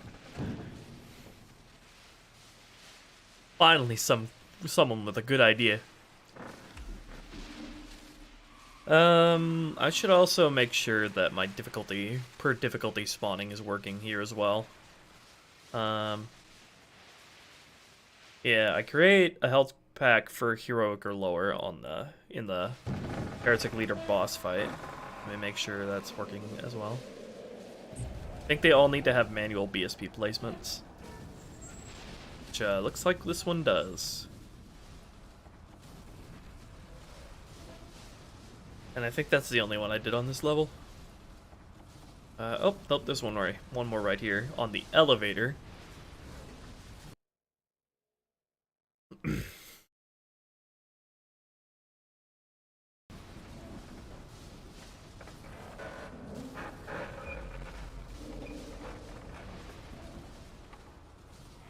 And that one does also have a manual BSP placement. Alright, should be good.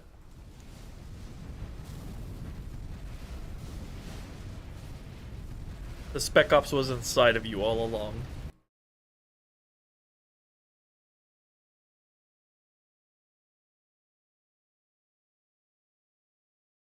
Spec Ops infection forms. The most elite of the popcorn.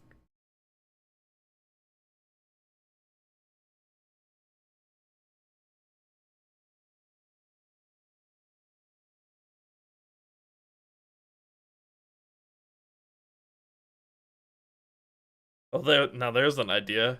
Cloaked jackal snipers. I'm sure everybody's just itching to get those in Halo 2.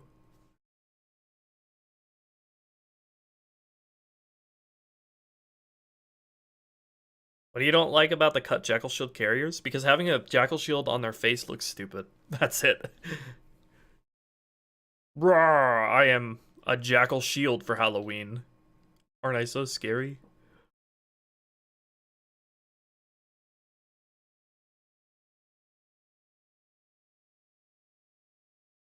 You can bet on it, Chewie. I've already made the Marines and Elites way more smart when it comes to self-preservation. An energy nipple. Oh man, those are the nipple piercings of the future right there. Never again will you suffer the titty twister.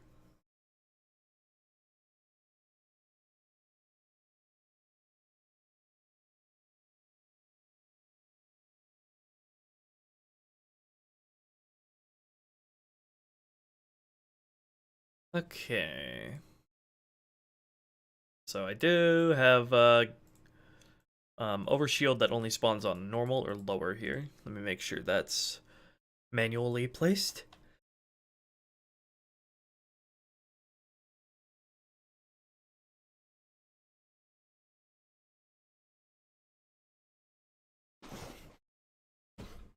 I made the Spec Ops grunts use cover more. They don't flee, and also they can melee.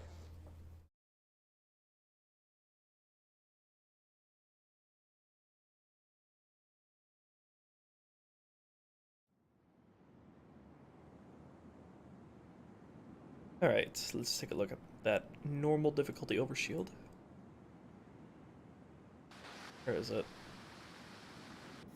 Here it is, and it's it's got a manual BSP placement already.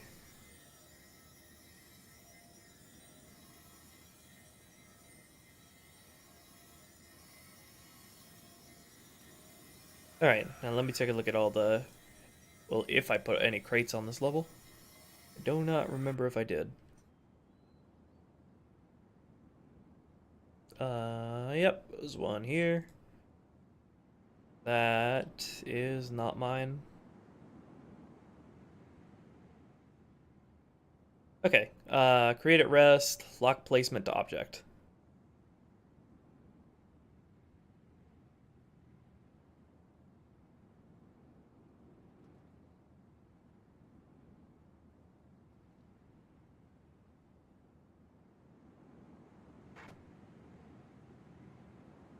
Okay. I'm imagining I have to do the same for scenery objects as well, but I don't think I put any in here. Okay.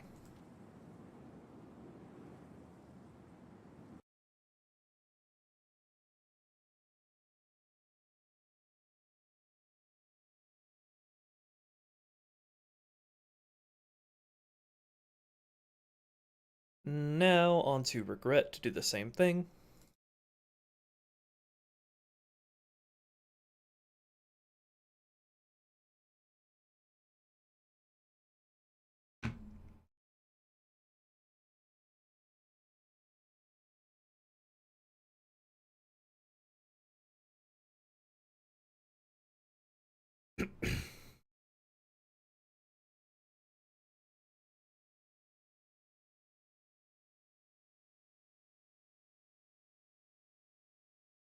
Johnson wearing ODST gear is pretty badass.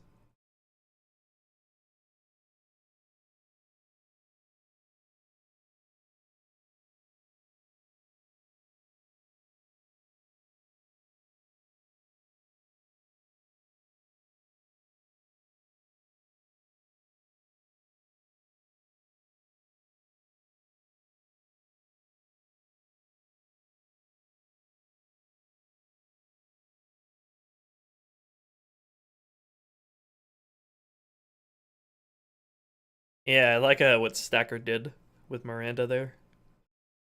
Only sort of hang up I would have with that is that I would have to then make Miranda wear the combat fatigue for all the cutscenes in the rest of the game.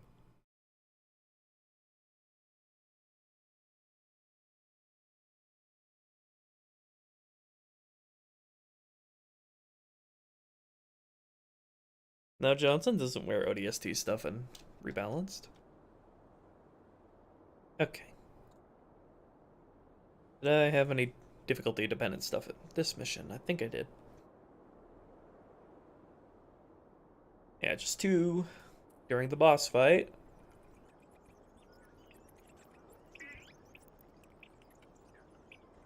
And that stuff does not have manual BSPs set.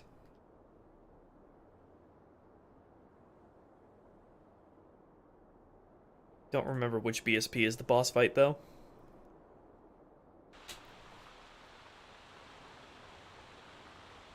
Okay, it's this one.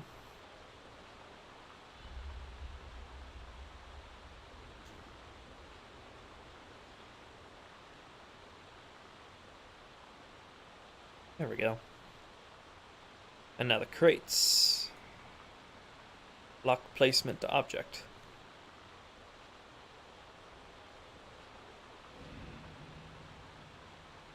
Alright.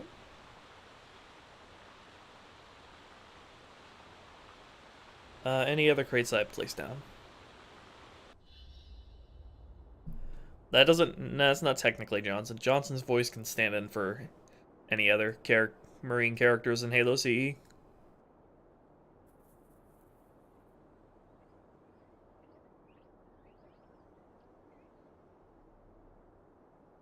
Did I place this one? Where am I? Yes, I did.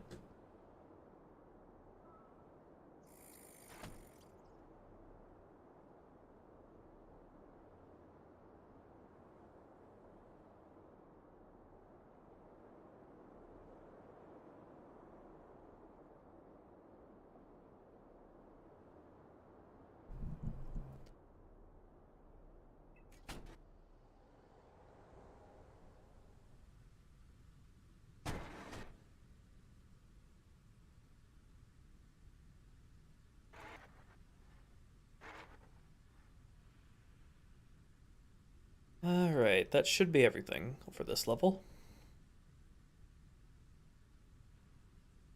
Now on to Sacred Icon. Issue I'm facing there is equipment on the last BSP is not spawning.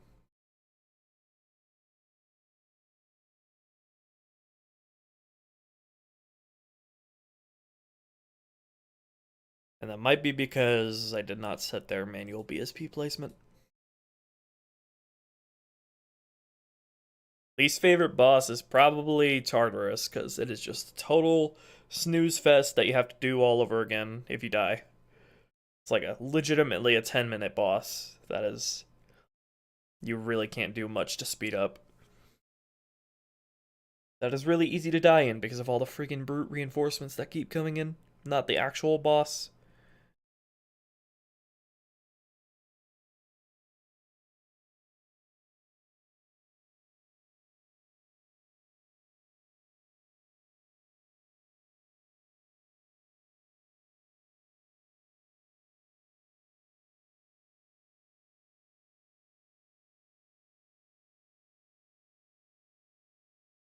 I haven't done too much serious brainstorming yet, smoked uke.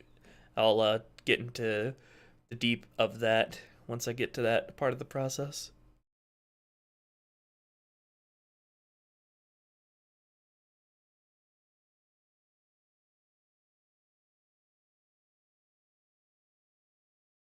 Regret is bullshit RNG on Legendary, but at least you're actually doing something and it doesn't have to go on for that long.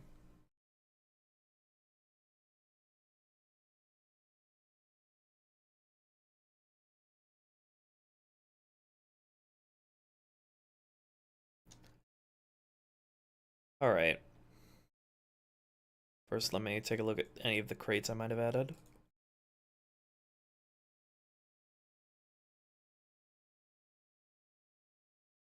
Which I don't think I even added any.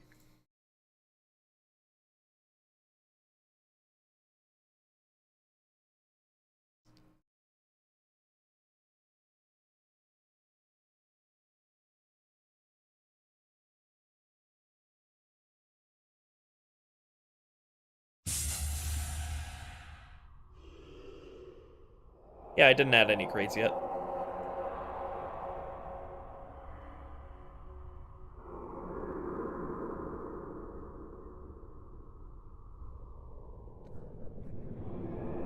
Bungie literally put an invisible wall here to stop you from jumping over. That's cute.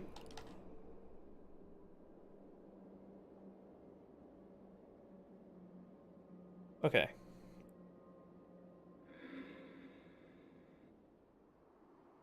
Oh, I see why the equipment doesn't spawn on the last BSP is because it spawns on. It's set. They're set to spawn on this BSP, and so which the BSP is not even loaded yet, so they just fall into the void. That's an easy fix.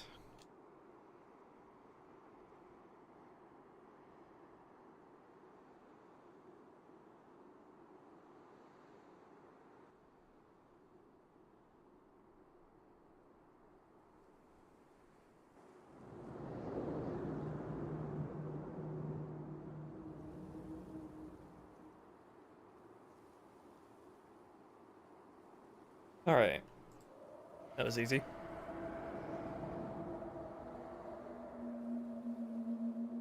Okay, next is an issue that I was having with certain flood spawns. Um, okay, so I tried to replace every single flood elite spawn on Sacred Icon and Quarantine Zone and High Charity with the shielded variant because past past uh past Oracle there is really no reason at all for any flood elites to not spawn with shields aside from Camo Flood, which I've yet to even add. But we'll see about that. But I tried to replace their base variant with the shielded variant in the scenarios character palette, but that did not work, and I'm not sure how the AI resources work for Halo 2 scenarios yet. So let's look at that. Let me open up Sacred Icon scenario here. Might have to change the character palette in the AI resource, not in the scenario tag. We'll see.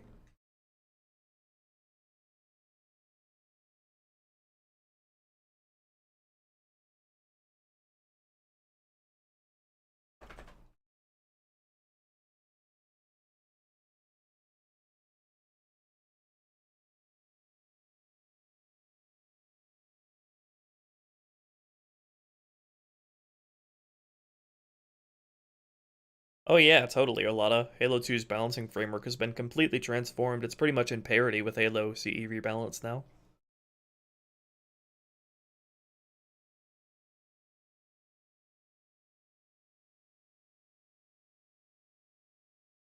I always forget where the character palette is in the scenario tag.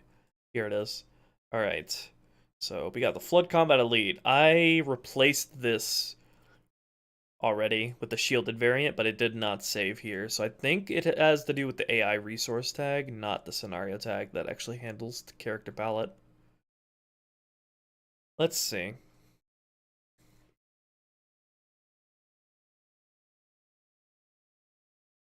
So I don't feel like going through all of the flood spawns and manually setting them all to spawn as shielded flood. I'd rather just set them all to beat that by default in the character palette. Okay, we got Flood Combat Elite here. So if I replace this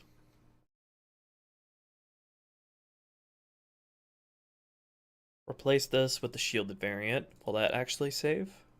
Might need to recompile and save it by opening the scenario in Sapien.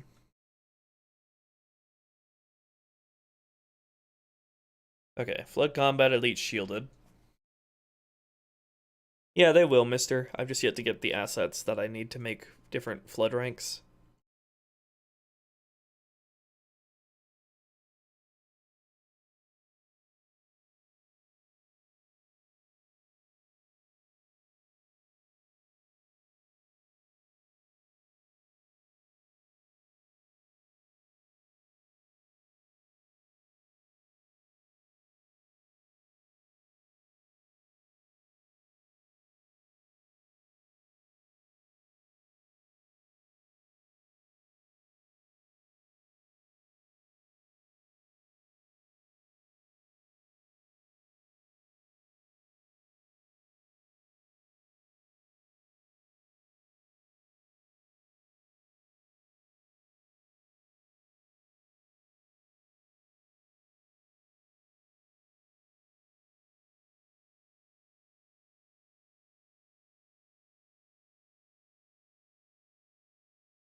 Okay. Let me see if that worked.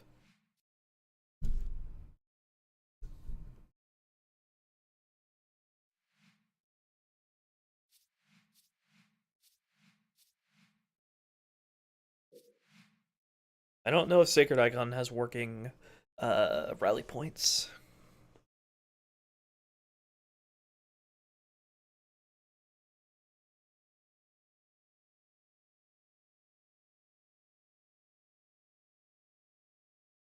And the elite combat forms don't appear until quite late in this mission.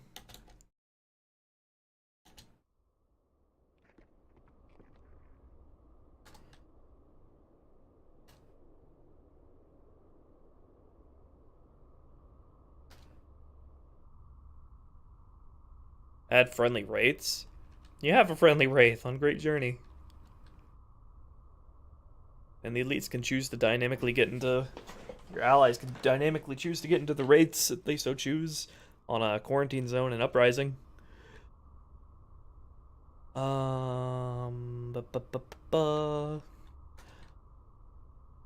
Let's see. Ledge B. Hey, nice. Thank you, Bungie. This is the wrong BSP, though.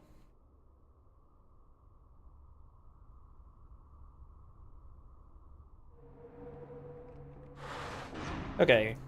Hopefully every elite combat form should be shielded now.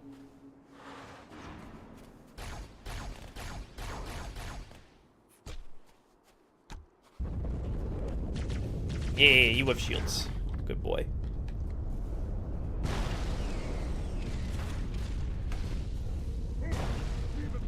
Get this Havoc shit out of my face, Bungie.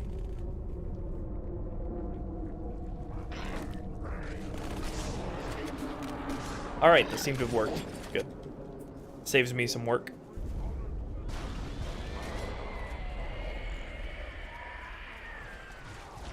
Why do you have a rocket launcher? That's not good. Why, Bungie?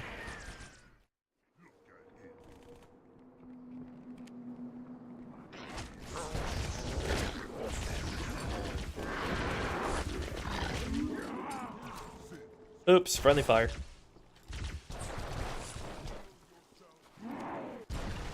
No, I don't do commission mods.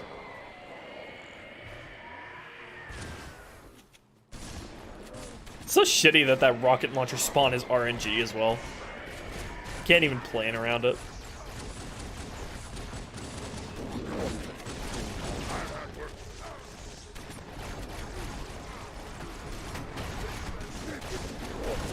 Ah, that guy just got domed. Poor elite. Forerunners be praised, the Arbiter. This quarantine zone has been compromised. We must do what we can against the flood. Our commander has landed further in. Let us join him.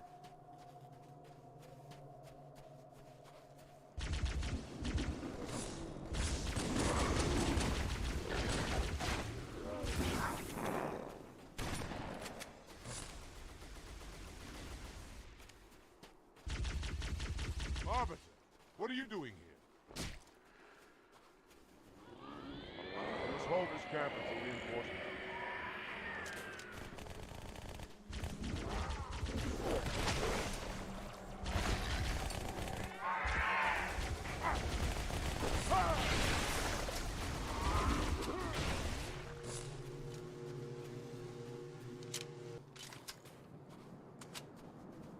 Is the equipment showing up properly?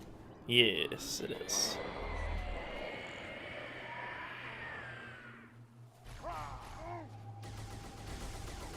You kill-stealing son of a bitch!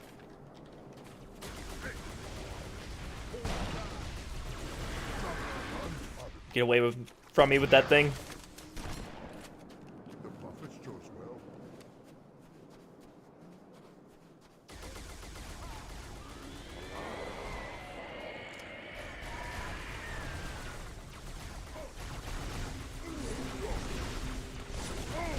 Why do you have a rocket launcher, sir? Do you have a license for that? Exceeded its grasp.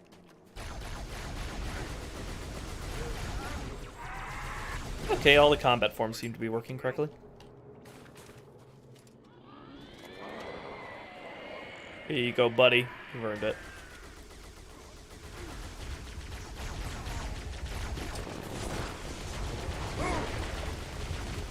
Okay, maybe you didn't earn it.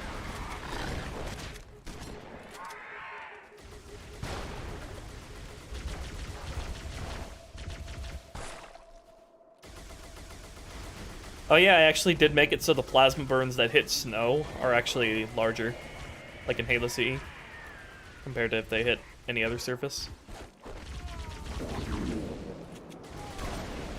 Oh no, Artos!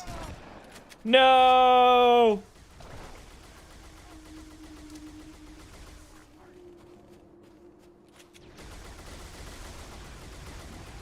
Yes, they are. I am a boss. Fully usable by the player.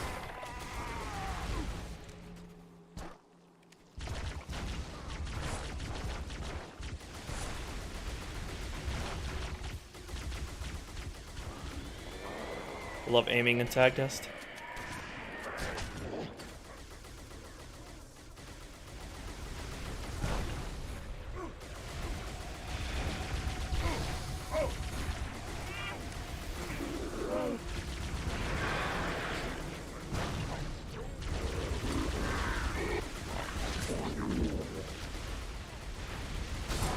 Oh gosh.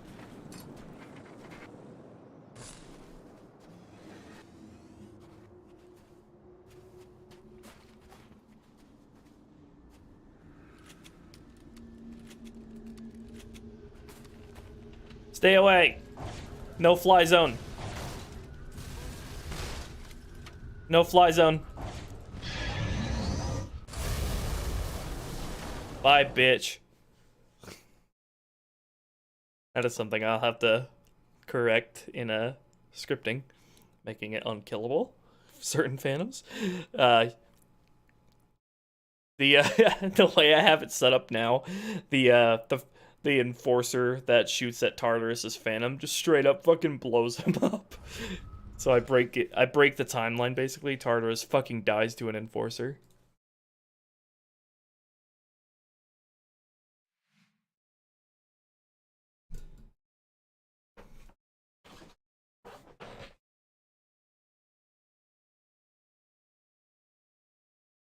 I think I already did Lil Dude as a part of testing for the Juggernaut. Somewhat, anyway. Obviously, has a lot of polishing to do.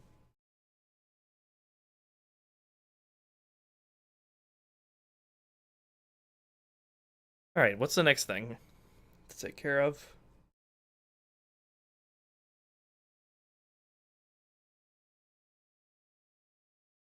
Next thing is I will do that same change for quarantine zone.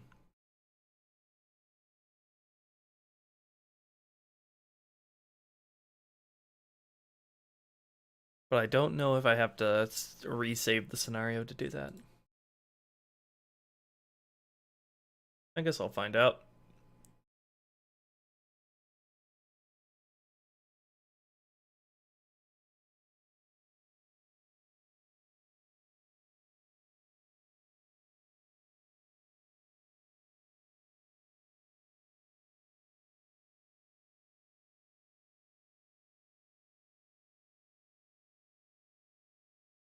More shadows and more missions? Perhaps, yeah. It does need to be more represented in somewhere in the game. Such a large vehicle, though, that it's hard to find good places for it.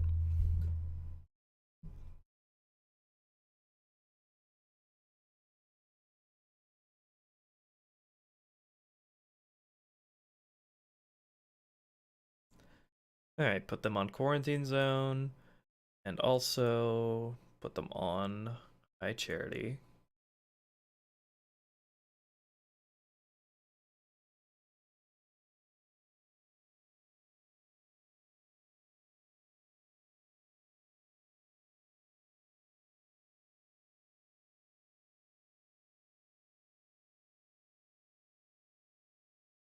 They already have their own entry, though, on high charity. Oh well.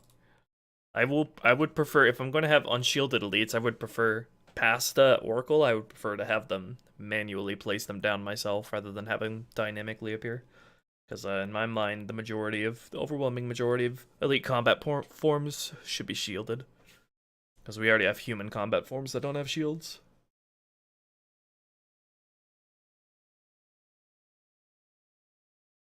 Drones are already so common in Halo 2, though. You really think they need that many more replacements? Halo Reach is the one you should be begging for more drone spawns. Okay, next thing is the Sentinel Enforcer does not go for grapples enough.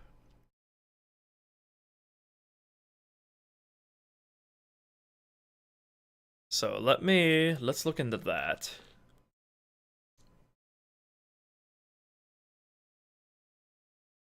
And also, while I'm at it, before I forget, let's load up Quarantine Zone and make sure my crates all spawn in correctly. My tower of crates.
Okay.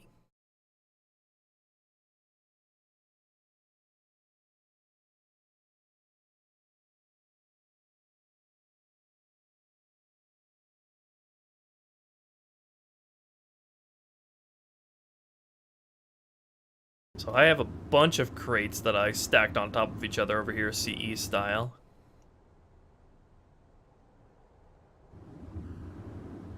And I gotta make sure these all spawn in at rest.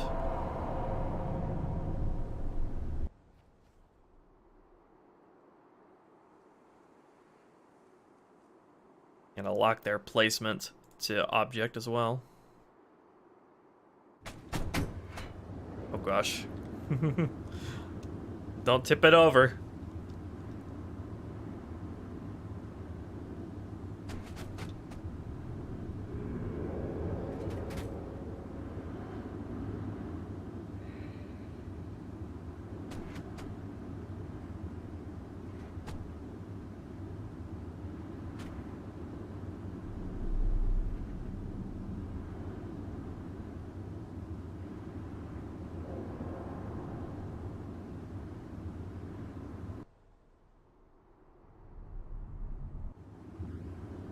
Okay.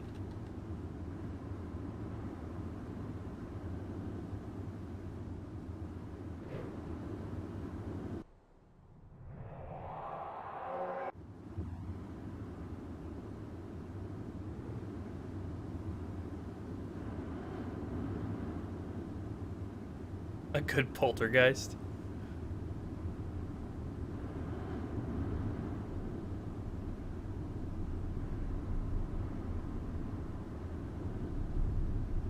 Alright, now what else? What was I gonna do? Oh yeah, I was gonna look into the Enforcer and its melee chance.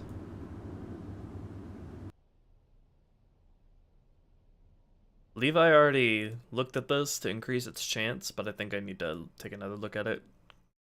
Because, ideally, if you're under the Enforcer at all, it should be, like, almost certain that it's gonna pull you into a grab.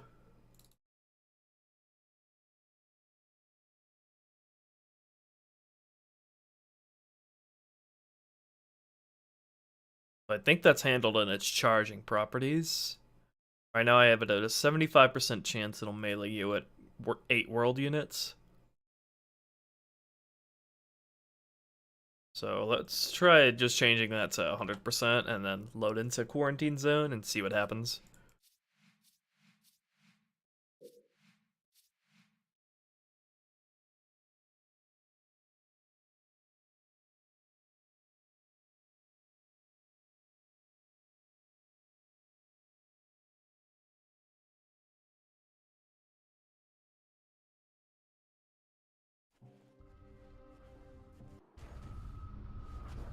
Forward, warriors, and fear not pain or death. Go, Arbiter. I'll follow when I'm Arbiter! That's the enforcer! You going for a melee? He is. Ow! I got crunched like a Dorito. Onward to the secret icon! Agony!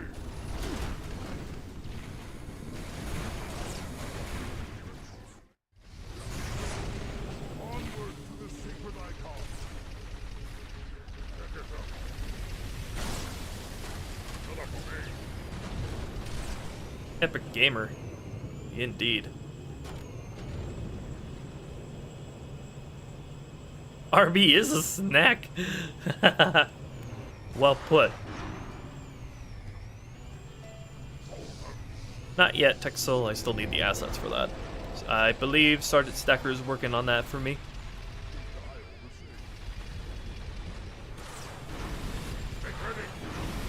Oh, yep. He's going for it.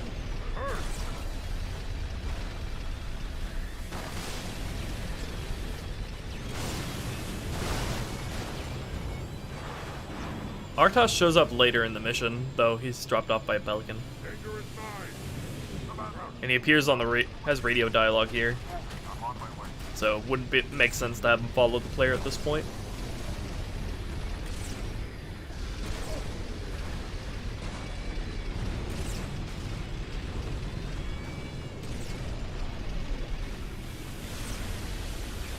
It seems they can't initiate a melee charge while they're firing. So let me go check out my Lego blocks over here. Looking good, looking good. Oh, not anymore. Thanks for that. Thanks.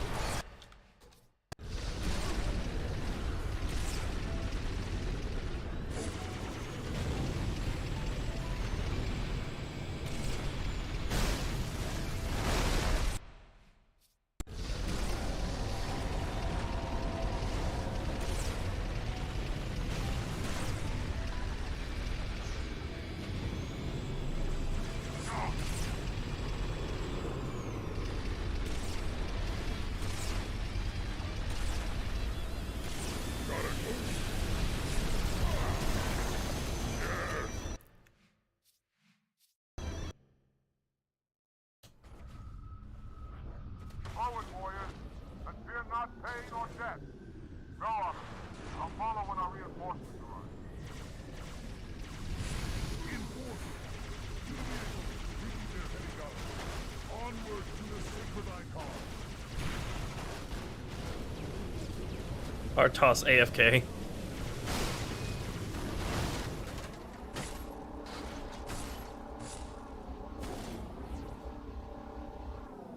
Good, thank you, Marcus.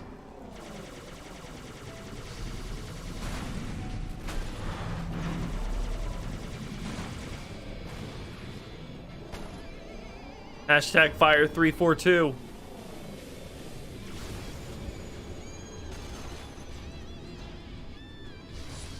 Oh, I see. Their claws light up whenever they're going for a melee.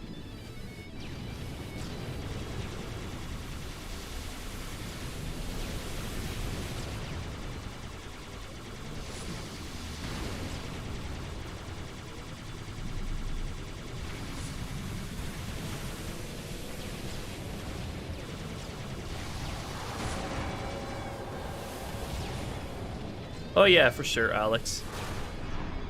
Stuff like that. That makes that game feel dynamic per difficulty.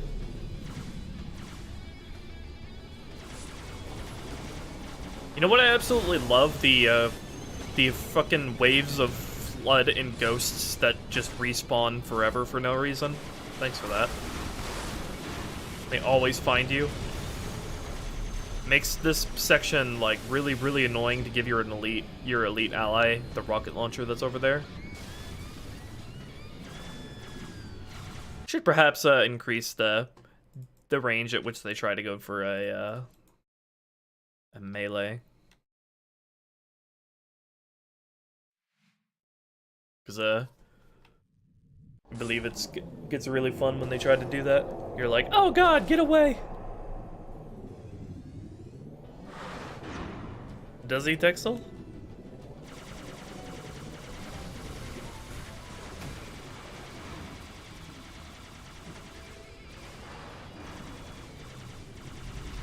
The flood have my IP address.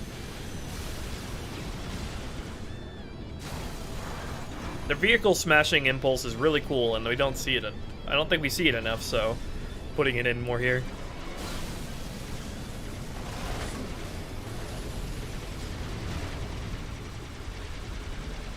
No, save the Spectre.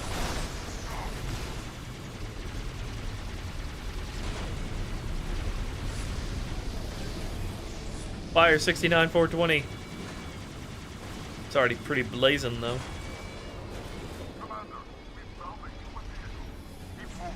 Oh, he's going for a melee smash, but he's stuck on the ledge. Damn. I've never had such competent allies on Quarantine Zone before. The Spec Ops elites ate their Wheaties today. Oh gosh. Ah, no! I've been bested. Why am I not dead? Why am I not dead? What the fuck?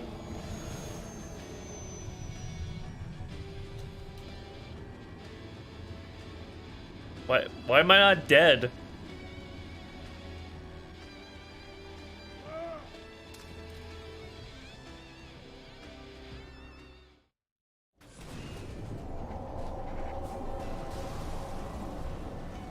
That was weird. I don't know why the kill barrier didn't activate there.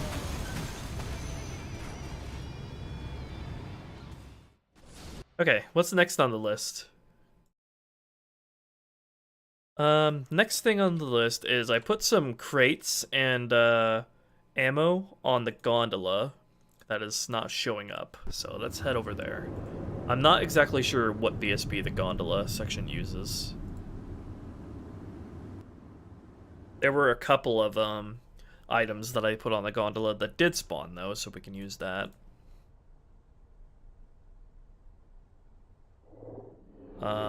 Yeah, okay, these spawn correctly.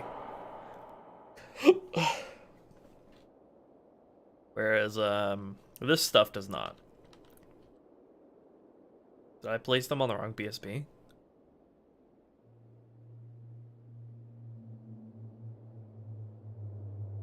So we got the health packs here. These all spawn correctly.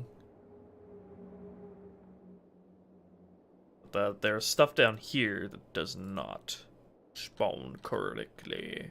Where's this stuff, by the way? Where did I place this stuff?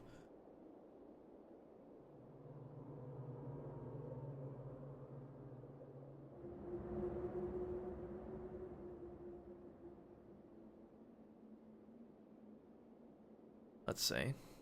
Where is this stuff? Okay, I think I see it. They just don't spawn on the same BSP that I set this stuff to. Okay. That should fix it.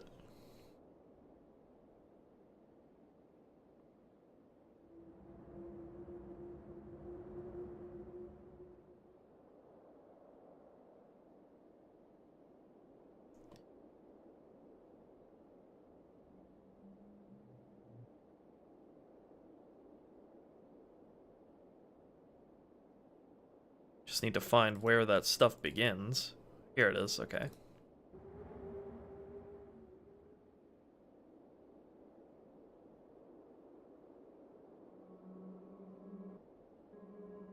Alright, set the stuff to also spawn on this BSP. There we go.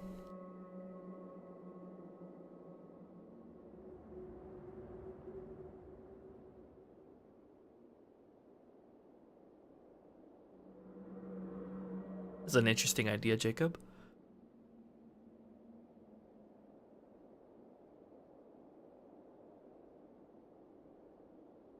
I also have some crates that are supposed to spawn here as well. I think the same thing is going wrong with them. Alright, yeah, it just needs to be set to manual BSP placement.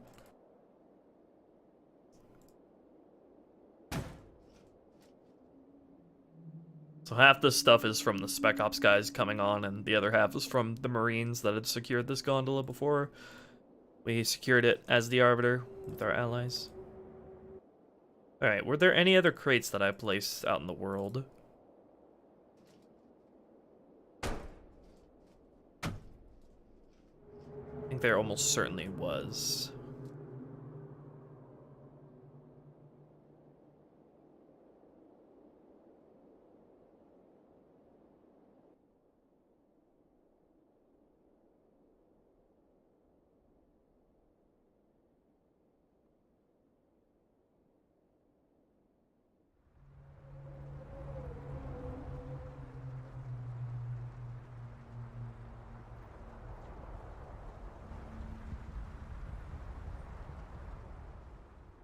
Yeah, there were a couple. I think I already touched these, though. Yeah, okay. I think everything here is good for now.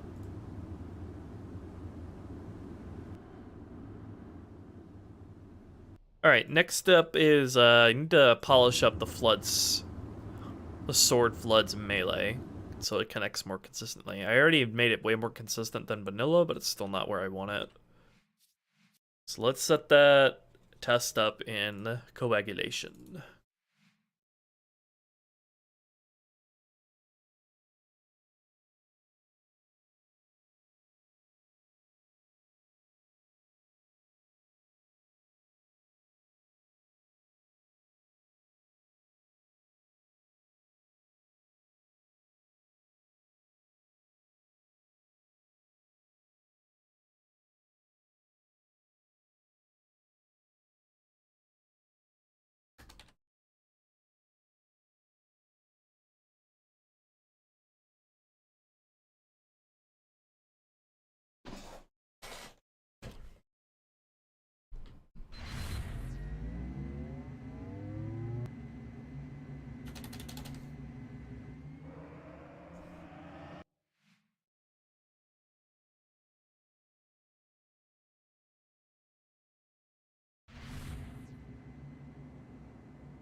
Okay, I changed my firing pattern test dummy to a blood with a sword.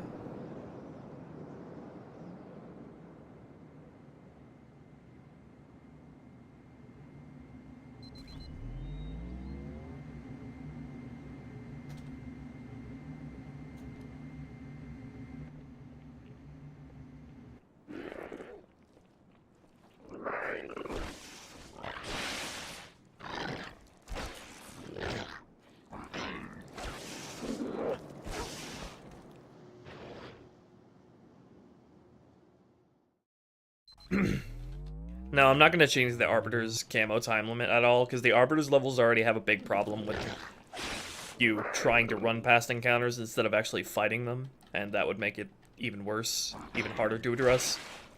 It's fine the way it is on Legendary, because it's still really extremely useful if you use it right.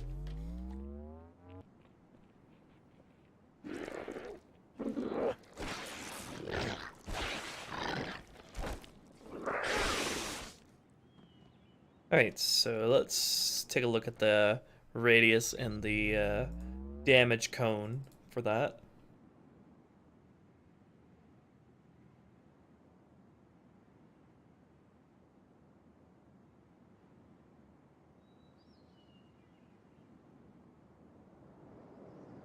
I think they just use the same as the other sword wielders. They use the AI dash stuff,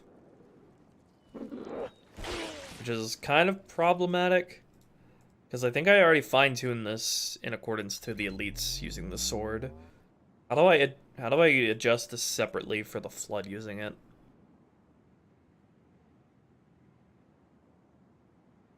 Let's see.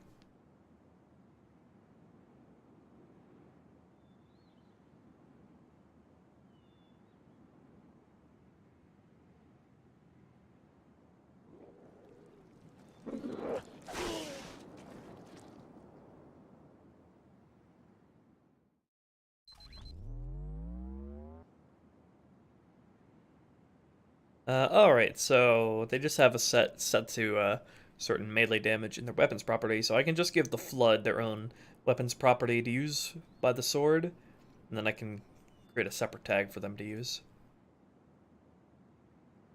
So let's go into Flood Combat Elite and give them a unique weapons property for the energy sword.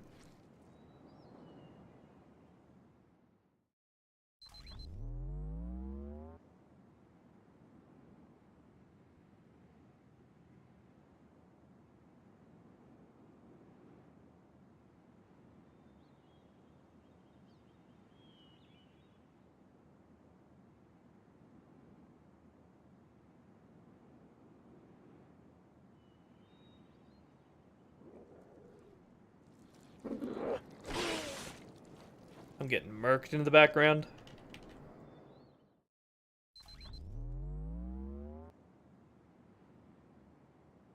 Let me just replicate all this other stuff first.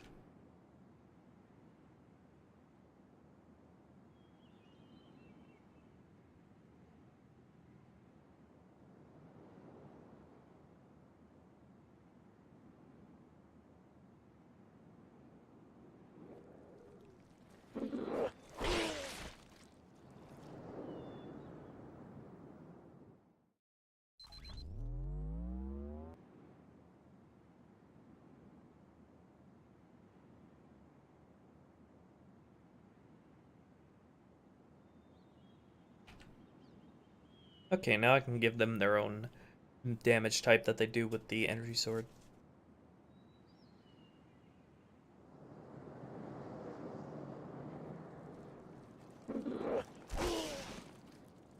Excellent.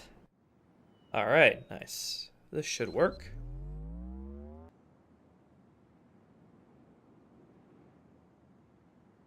Okay, I think fixing their damage cone involves increasing the outer cone angle. Let's see.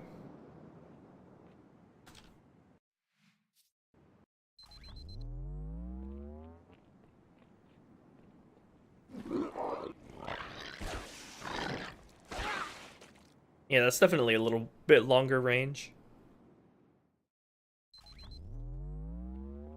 Flood-wielding swords will absolutely wreck your allies, and it's always terrifying to see, by the way.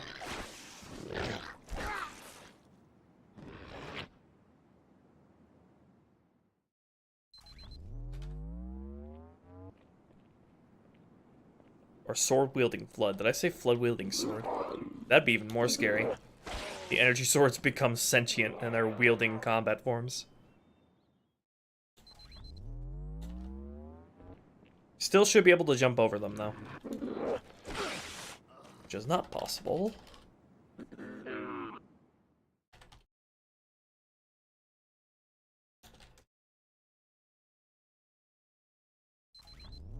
You should be able to dodge it if you crouch jump.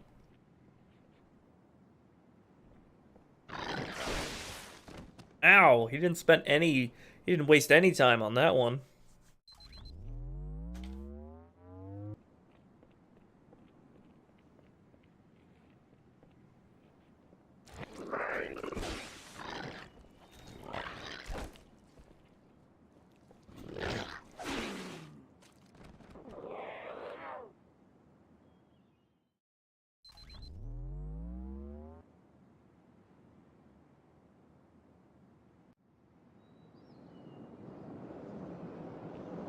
I'm thinking I'm gonna do the same thing I did for CE, is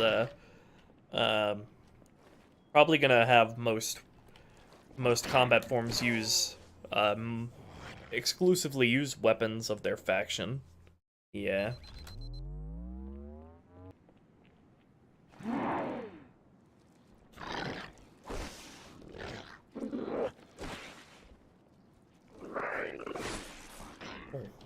That one flipped me.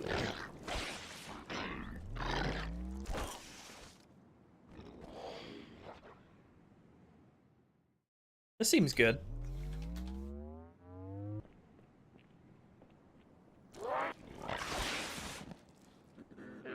Very appropriately lethal.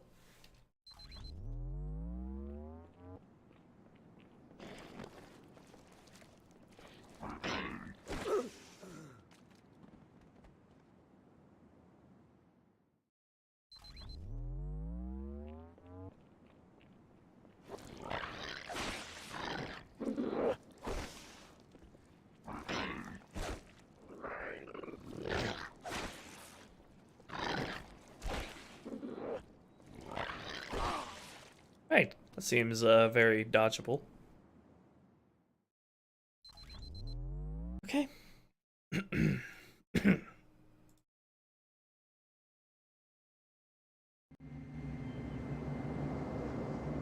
Alrighty then, next thing is, let's go over to Gravemind and make sure any crates I placed on that level are, not floating.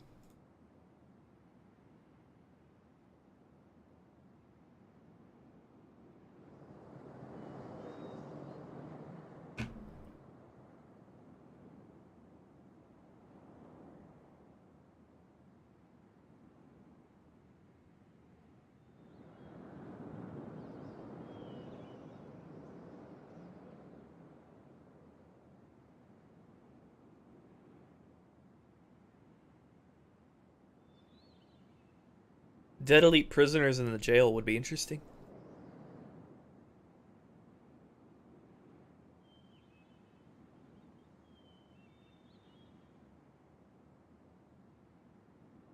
Zealot combat forms with energy swords. I did it once, I'll do it again.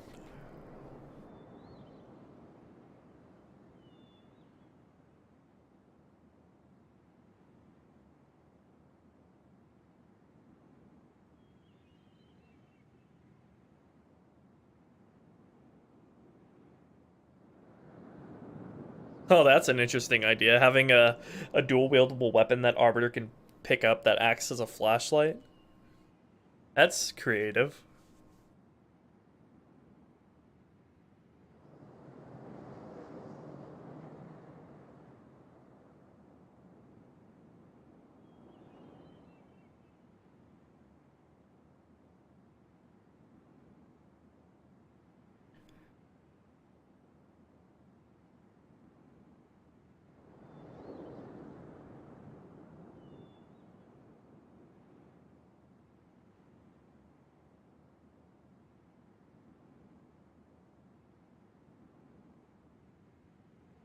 I already did make the drone major and drone captain, though.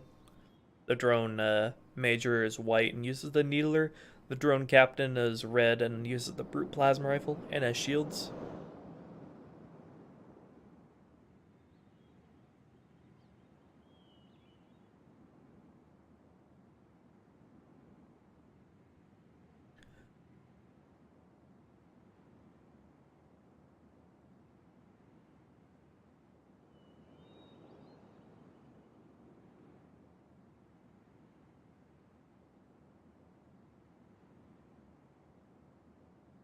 Can we see? I think I only have the minor drones here in this.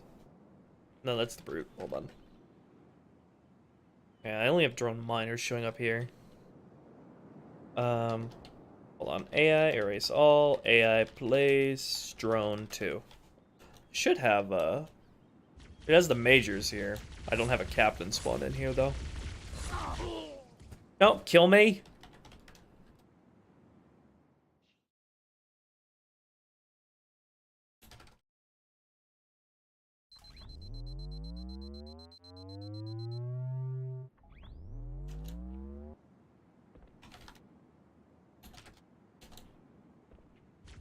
Here we go. Here we have the Major.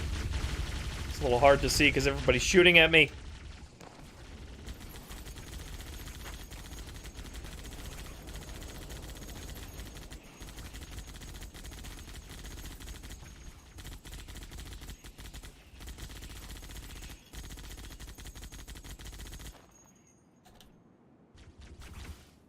There he is. He's white.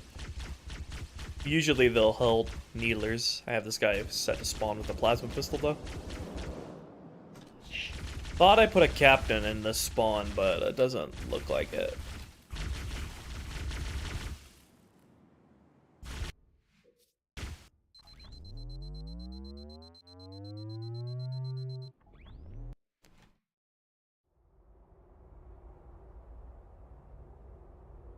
The creation has become rebellious. Okay, crates. What crates did I put in? If any. I think I put in 1 or 2. Just need to find the right BSP.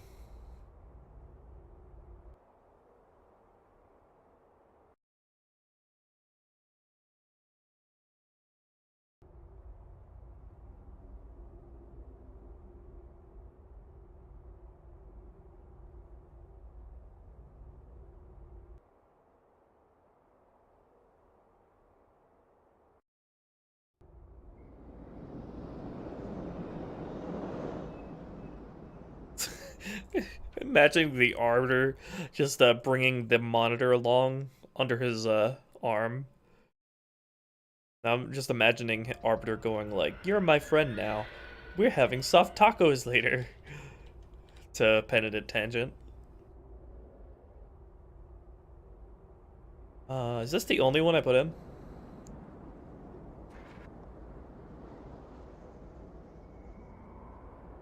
Yeah, there's a health pack on top of it. I thought I put in 1 more somewhere else.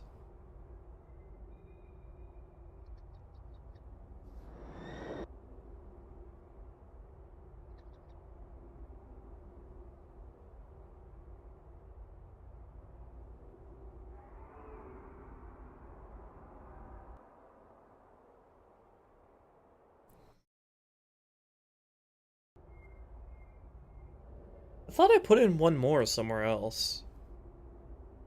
Might have changed my mind on that.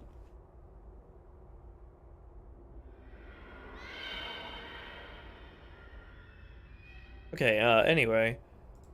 Next is Uprising. I need to fix the player's starting health there, because I actually decreased the health the player starts with on that mission. Because I thought that would make the brutes at the start more menacing. I get some fun ideas for the start of Uprising.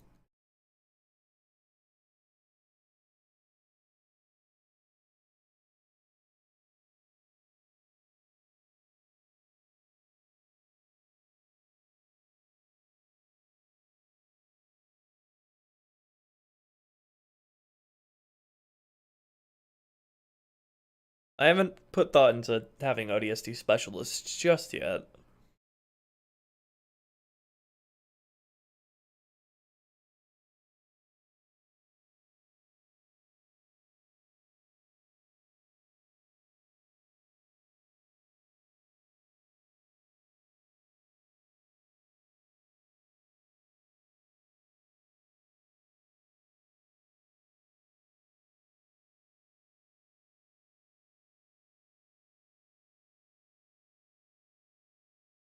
I'm not sure yet, temporary alien. OnlyFans win. You're looking at it. Got some explicit content going on here. Halo 2. Changing Halo 2 in ways it was never meant to be changed. Changing Halo 2 in ways your mother wouldn't want you to see.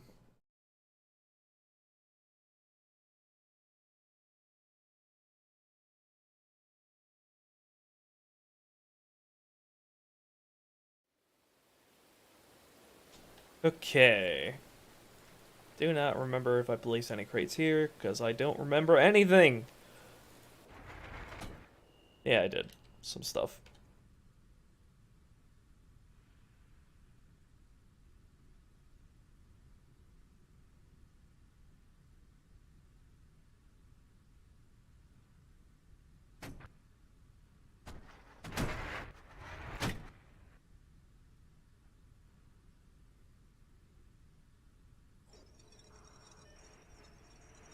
here we go. We have one of these crates in here again. Was that the only thing I added? Yeah, it was. Okay.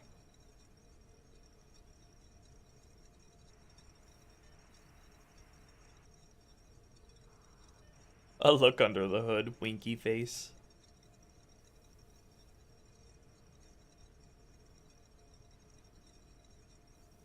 Okay, starting health damage, let's go 80%.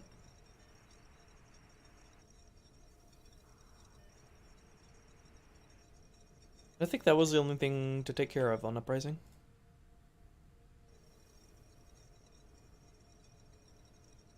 Alright, to high charity.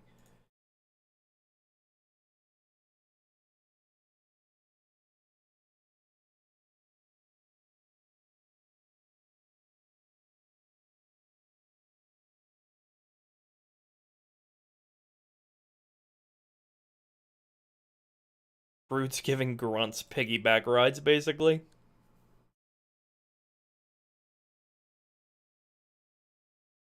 What about grunts giving each other piggyback rides and they like wear a giant trench coat? So they trick you into thinking they're like a really tall, really scary enemy. And then the coat can like burn away if you have the flamethrower. And then they'll all fall over and then run away afterwards because they've been compromised. They've been revealed.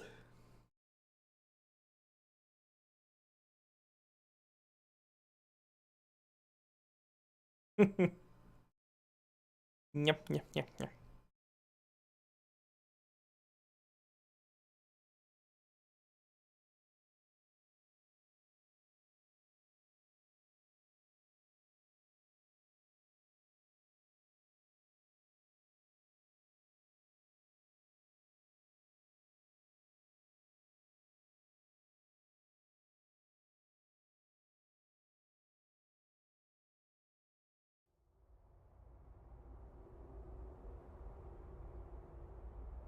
PT cruisers.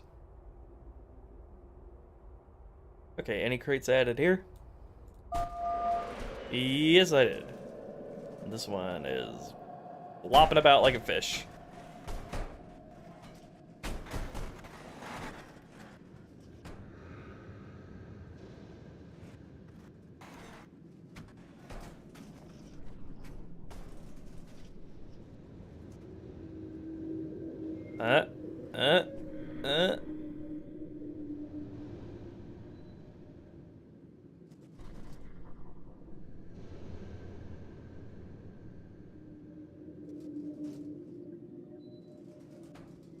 Yes, perfect. Hold that pose. Work it, baby.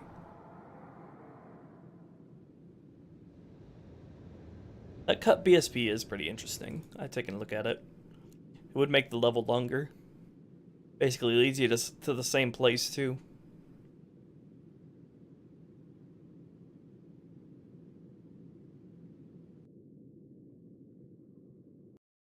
This is high charity, buddy. This is here in vanilla, this is here in vanilla, okay. Let's take a look at that cut BSP, by the way. It's pretty interesting. Not talking about the Warthog Run BSP, but an alternate level path, basically. If I can remember which one it is.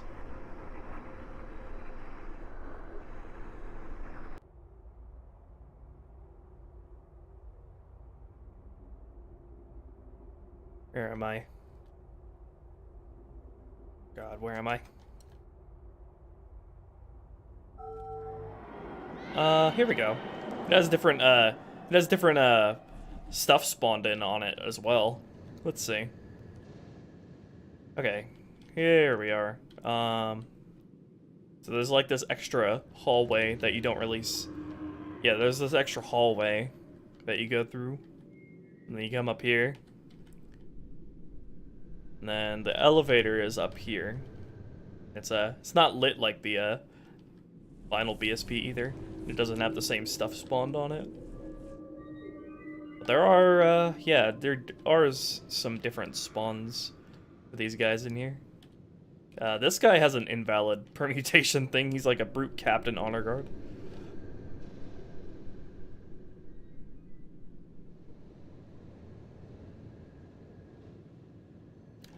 and it's leads you to pretty much the similar elevator, although it path to it is a little bit different. Yeah, so it's a little bit longer. A little bit of a longer path than in vanilla.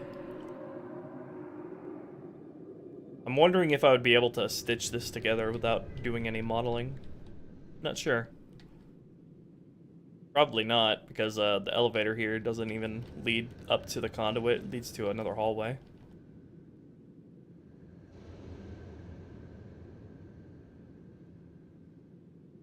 The Arbiter Chamber as Chief? That was in Gravemind.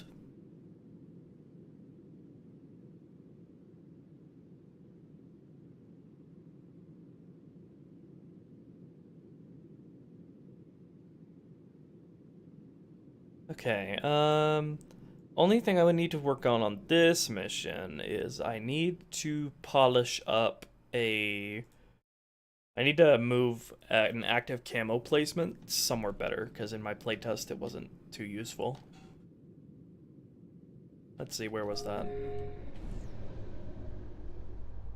Yeah, okay, so, like, what it would be like is, like, you go into that winding hallway from this door instead of going straight to the elevator. That would pretty much be the only addition using that BSP would contribute.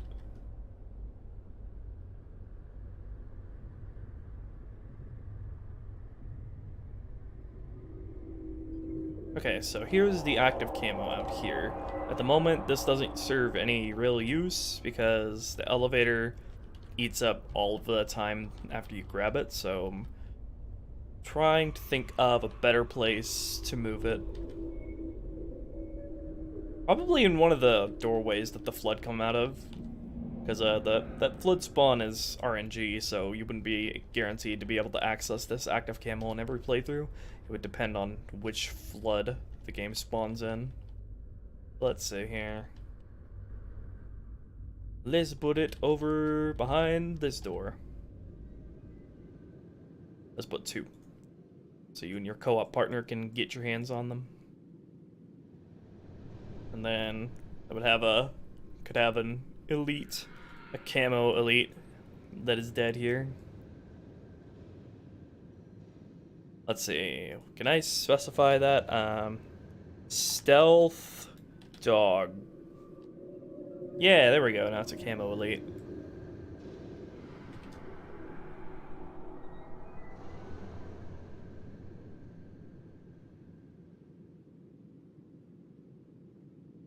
And then I know Halo 2 has some system that allows you to place down blood decals, like with a sprayer type of thing. I don't know how that works yet. I'll just do it manually here.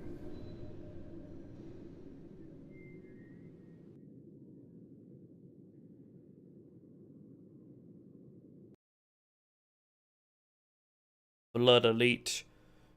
Smear. Give me all them smears.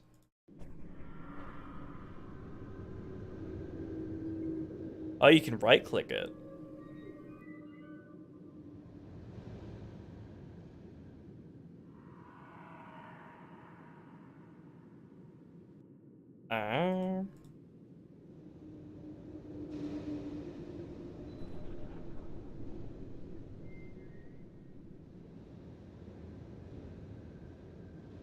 Oh, I see. Okay, that's useful.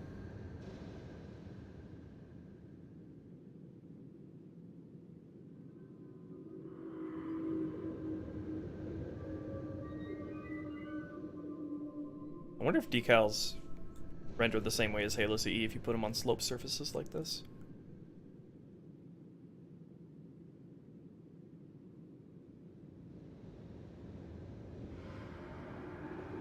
So how do you rotate them?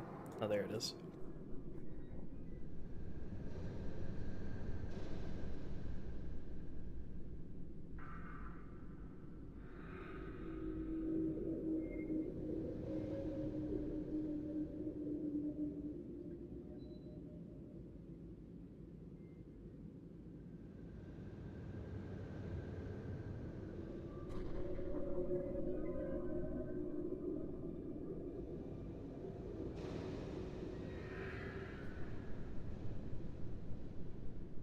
Okay, well, there are those active camo placements.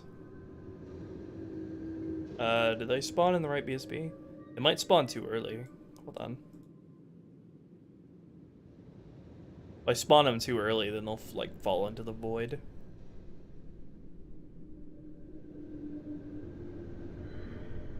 Okay, well, you'll have access to those active camos if the Flood decide to come out of that doorway. Which is random. It's, as always, subject to change, though. Okay, next, let's move on to Great Journey, where we have a bit of a wacky issue. Every elite at the start of the mission just doesn't show up for some reason. I feel like that might have been a weird thing with me editing the tags while I was compiling my map for my playtest. So let's see if that actually happens when I load it up in tag test. Because it's like every elite after the cutscene ends gets Thanos snapped, essentially.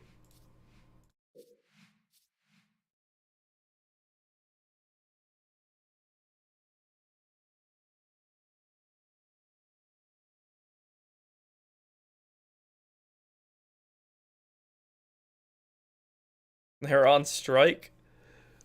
There's no time to be on strike. You're being cast out of the Covenant and genocided. Priorities, people. Priorities. Okay,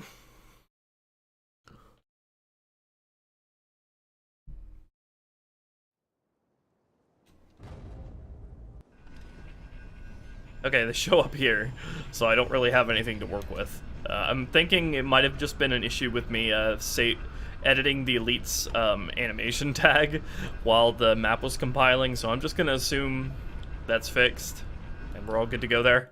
But yeah, in my playtest, the vehicles just spawned in and there was nobody in them. The counselor by the hunters, or the elite spec ops by the friendly hunters, was also missing. Alright. Let me open up this in Sapien. Next thing on the list is, there's an overshield that is not visible for some reason.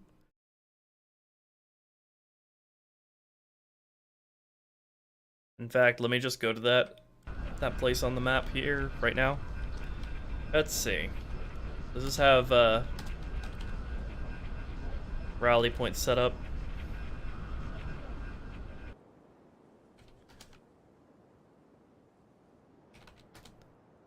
No, it doesn't. Thank you, Bungie.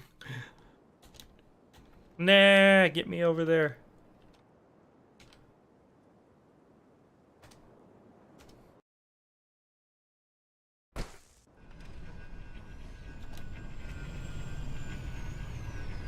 Okay, I suppose I could just turn on Cheat Medusa and drive my way over there.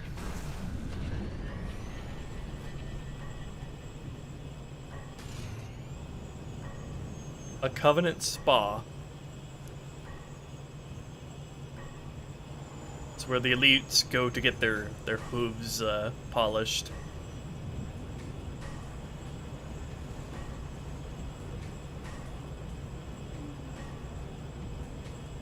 Everybody dies just at the sight of me. Get wrecked, noobs. The Arbiter? I thought he was dead. Hold your fire.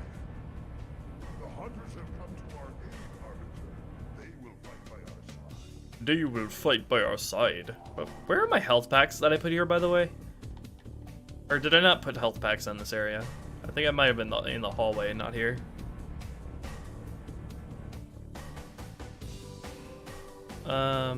That is not a health pack. Where did I put the health pack?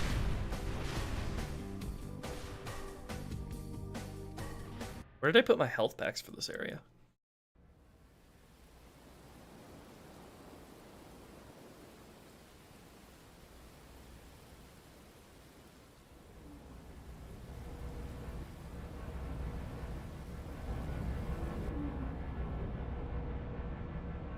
Here they are. Why are they not showing up?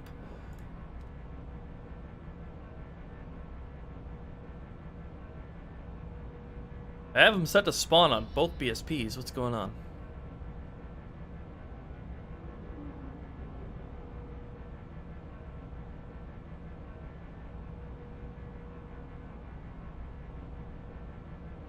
Or is this not the right other BSP for them to show up on?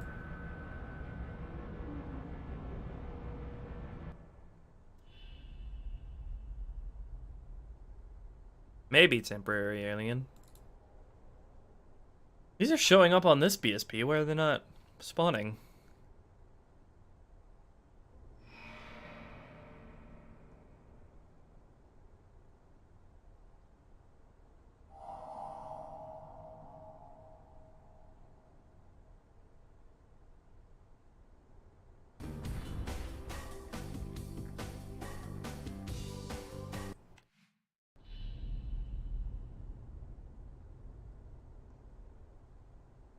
Maybe I should wait to spawn him in until you get into this BSP, because the load trigger zone for this BSP is like in the connecting hallway to in this room anyway.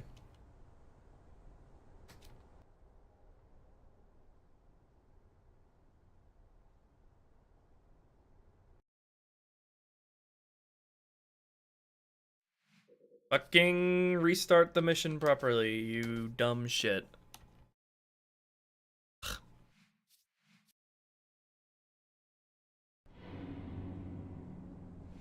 There's something weird going on with the scripts. Oh.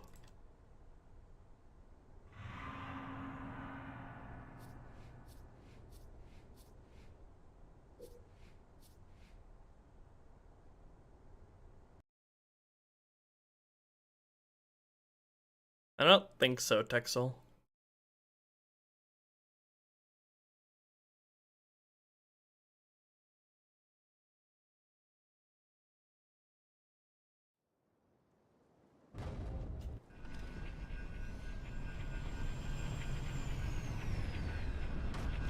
Taxi.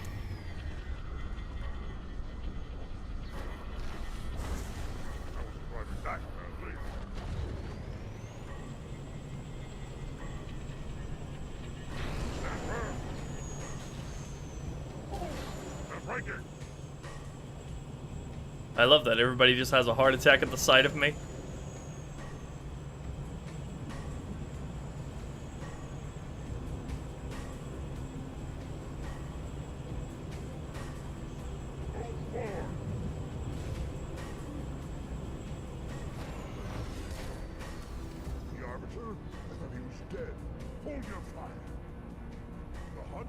Switch BSPs?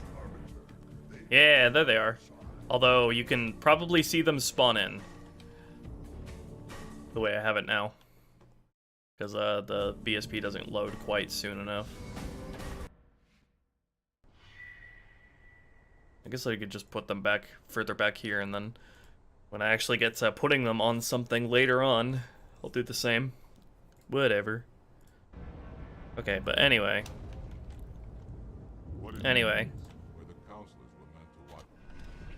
Let's actually go into the place with the overshield so I can take a look at how it's showing up again, because in my playtest it was not visible for some reason, even though it had spawned in.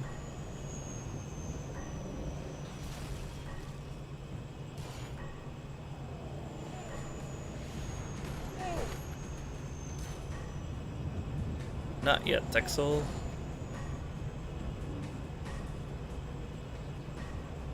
No, that's not something I can add, Leveler. That would be very convenient, though. I'm not sure how that would work, though. If you wanted to get them out instead of swap weapons with them.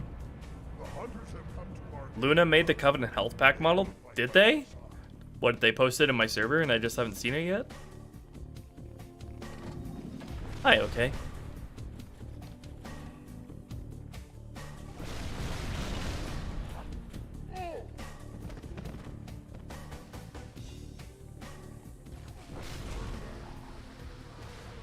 So I hit a health or overshield back here.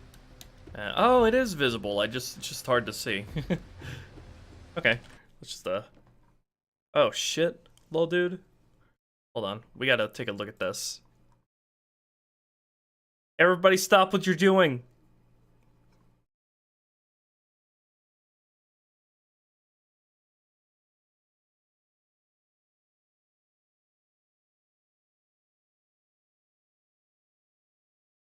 Oh, nice, Luna. Let's see here.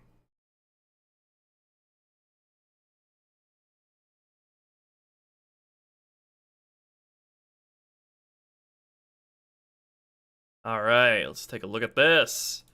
Bam! Covey health pack. Recreated from my concept art really nicely. I don't know if they made this as something that I'm actually able to import at all, but that looks fantastic.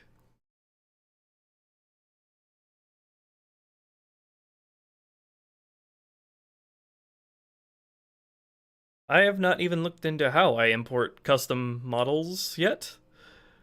But yeah, that does look great. Whether or not it's something I can actually import, that is really great.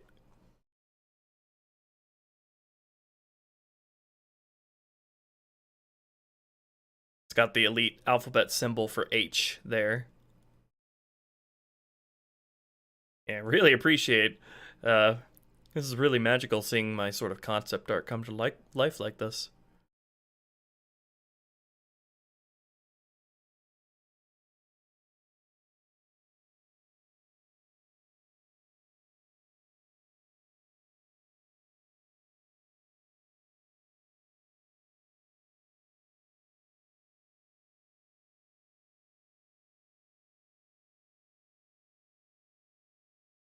But yeah, if I don't know the workings of this, but if Luna makes this into something I can import into Halo 2, I might do that. I think it meets this part needs to be shrunken down by about a third. Like cut a little part out here and then move the rest up so it's less long in its length.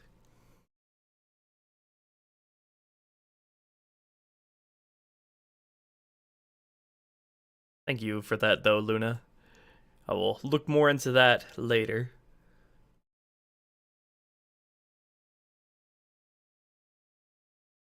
Alright. That would take the place of these things that are here, and all on every other place where it would make sense to have a Covey health pack. Okay, anyway. Let me focus my attention on this. This is how it's supposed to spawn in. But it's falling. Let's just set it to be initially at rest so it keeps its position here.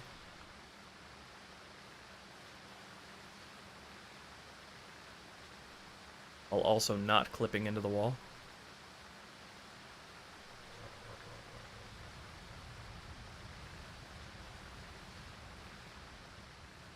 Yes, that should look good.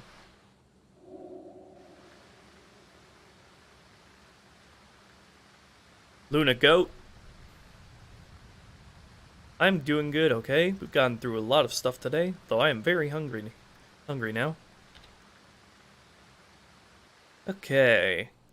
That was the last thing on my general list of stuff to go through, actually. The next thing on my list is just balancing related stuff in general. I have it written down there. There are too many health packs on Legendary. On missions like Cairo Station, I think. And then I also need to do a lot of AI adjusting to make the lower ranks more aggressive.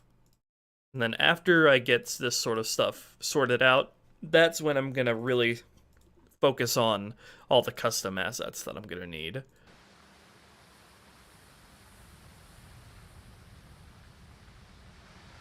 I actually didn't substitute because the delivery fee for Sonic was like shot up to freaking $5 or $6, which is crazy. It was usually like $2. I got a burr. I got some Mexican instead, and the chips were stale and disgusting as fuck. Very disappointing. Also, they were out of the chili queso that I ordered, so I got some shitty guacamole instead, which was also not very good. So that was pretty disappointing. Oof. Okay. I guess I'll think about the health pack stuff and the AI firing pattern stuff another time. Is there anything you guys want to see before we end off today?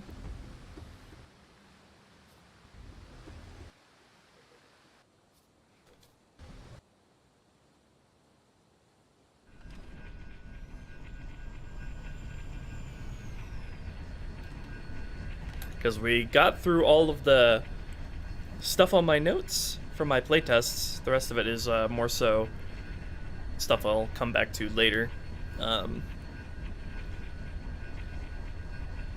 Because it's related to more general balancing stuff than bug fixing and troubleshooting. So the health packs and the firing patterns for difficulty. The Wraith brute pissing animation. Hunter Juggernaut fight. I can make this happen. I think I did spawn in drone. I think every drone rank also features on this level. So yeah, let's show off the Wraith and the drones.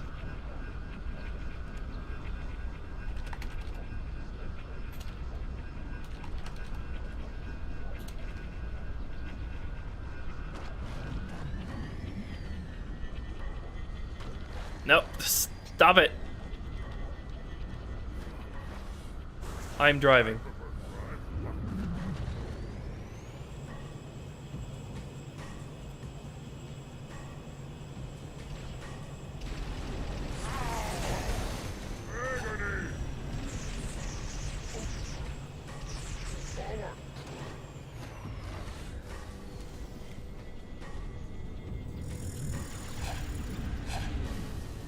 Come back here. Stop shooting at my Wraith.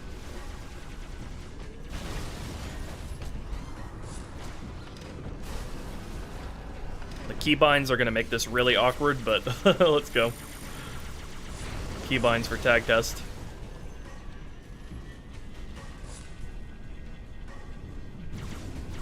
I bet I could make particle effects for a pissing stream and it would look very cursed.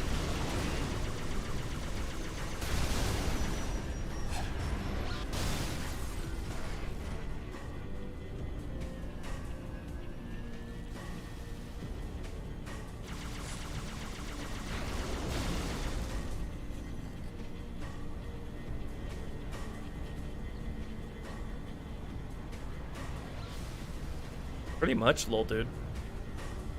Might still need some calibrating.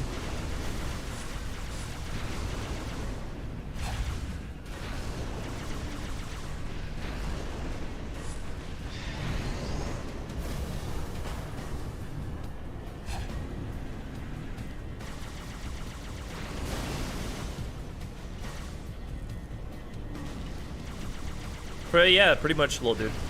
Or, Primus. Any vehicle that Artos is in can't be destroyed.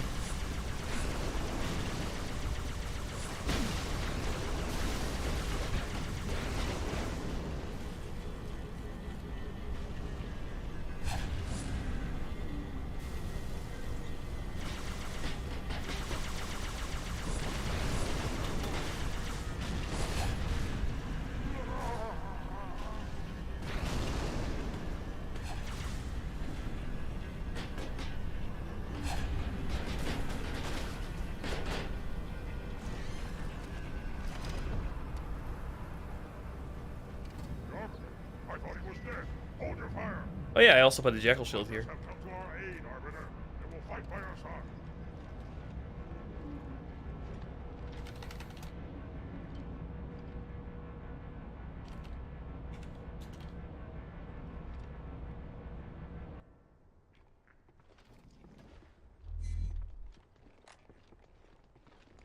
Oh, what was that? Oh, the friendly, reticle for the Jackal Shield shows up as the energy sword. Let me fix that. Woo, playtesting.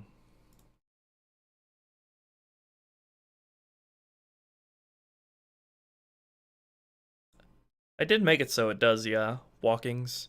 I'll have it use it, too, when I get to the mission changes and scripting stuff.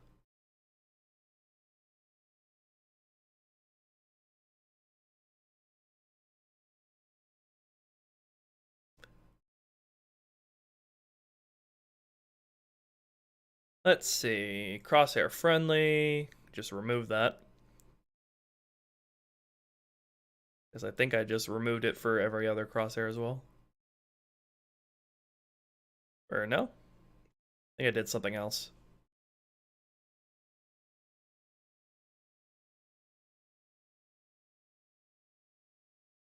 Oh well.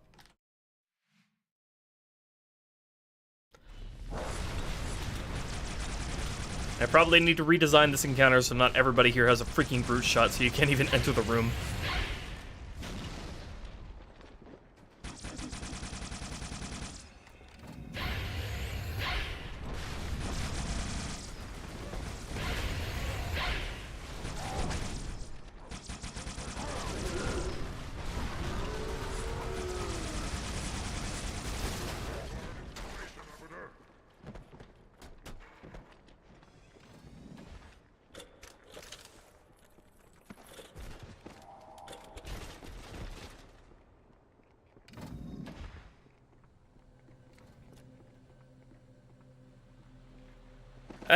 Yeah, it does interact with vehicles in this pretty much the same way. It does a lot of vehicle damage, transfer damage to Texel. The Shade Turret has very, very good anti-vehicle utility, just like in CE Rebalanced.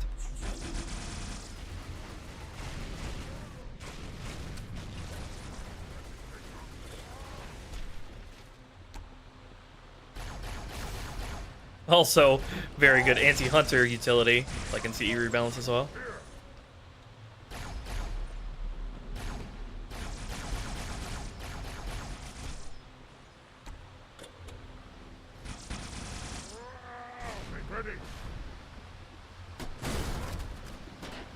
Who did that?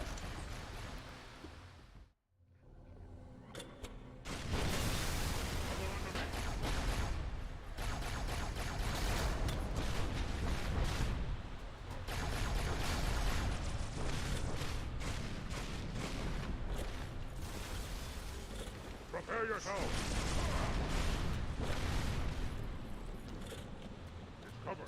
Carbine in general does more shield damage, especially to Jackal shields. Its projectile is more accurate, but it travels slower.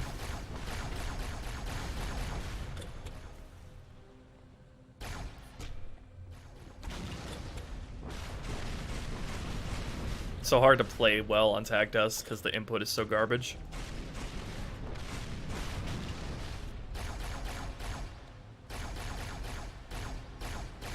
Probably also need to edit brute melees to do less damage to hunters. Why am I floating?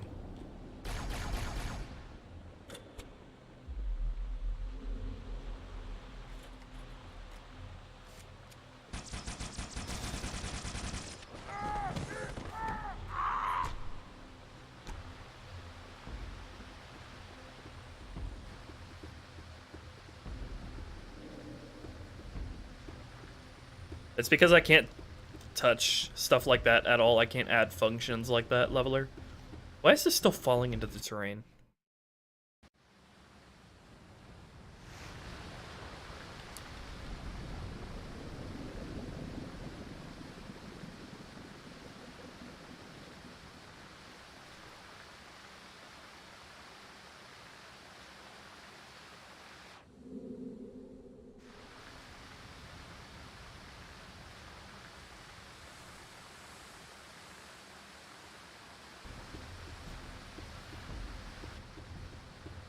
Anyway, we'll see the drone ranks coming up here. That shade placement is kind of odd, isn't it? Wonder what I'll do with it.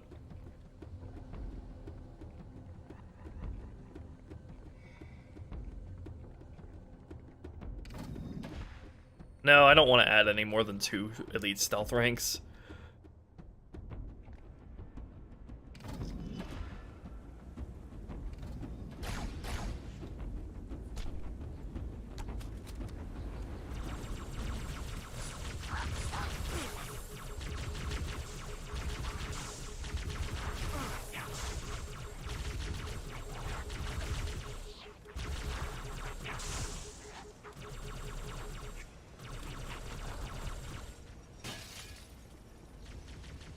Here we go, we got the drone captains over here. And the majors.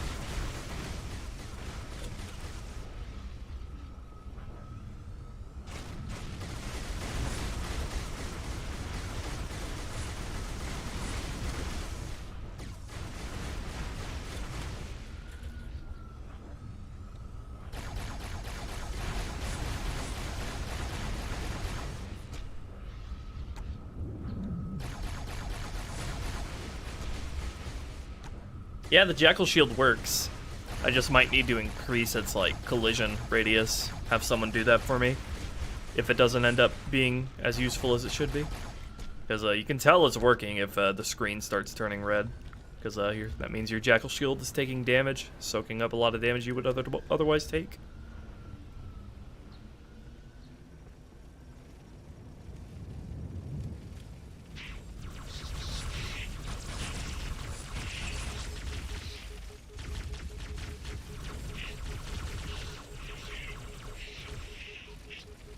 Still a work in progress.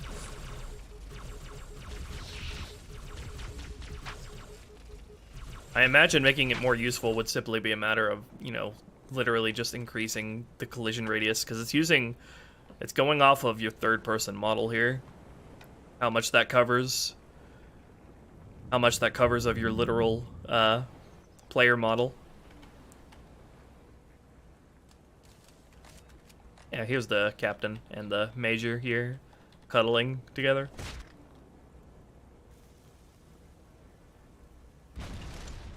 And here's the minor. Pretty easy to tell apart.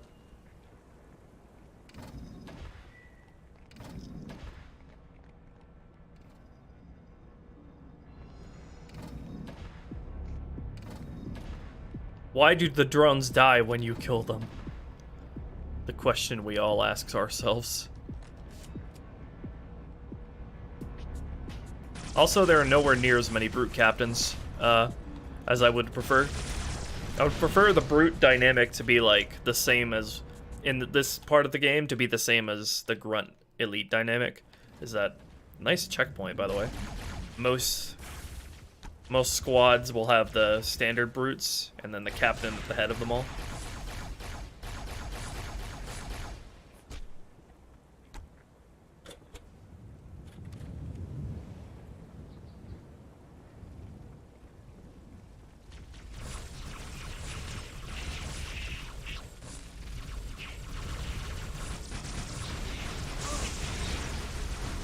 That Phantom totally cooked the shield.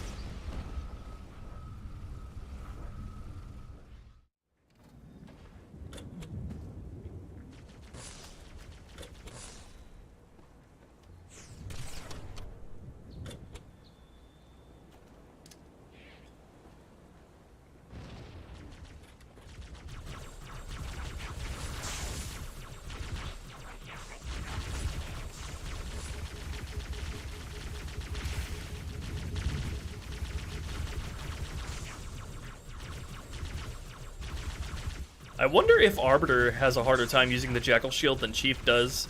Like, I wonder if his head is poking out of the shield, and that's taking damage. Will be interesting to fine-tune there.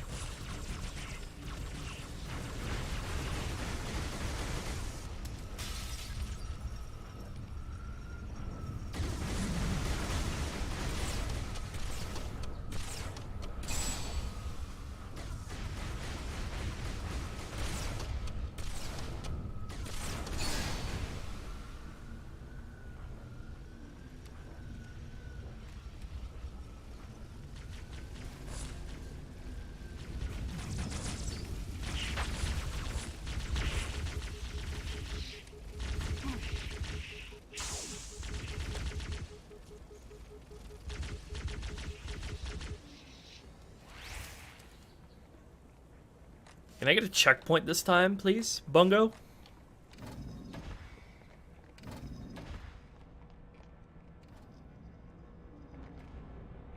Oh yeah, I did place all this crap in this room, so you could jump up here under the rafters and grab this.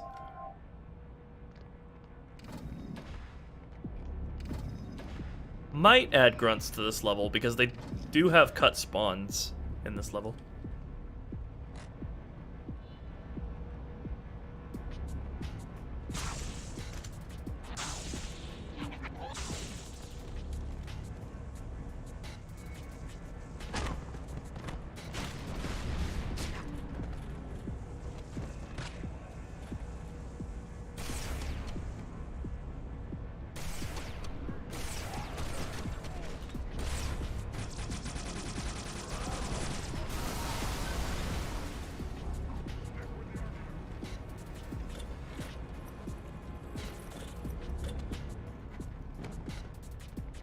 if you press active camo as the Arbiter, it you still stay camoed, but all of your camo goes away once the meter runs out.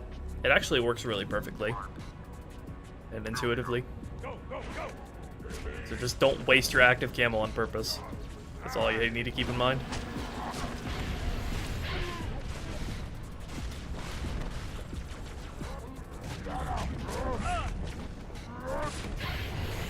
Rip. Rest in spaghetti.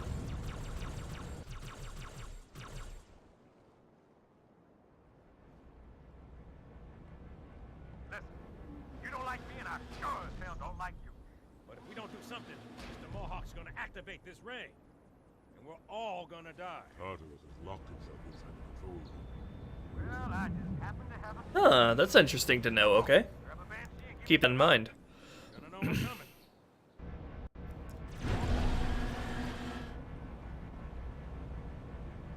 I guess I'll write that down in my notes so I can get to that later.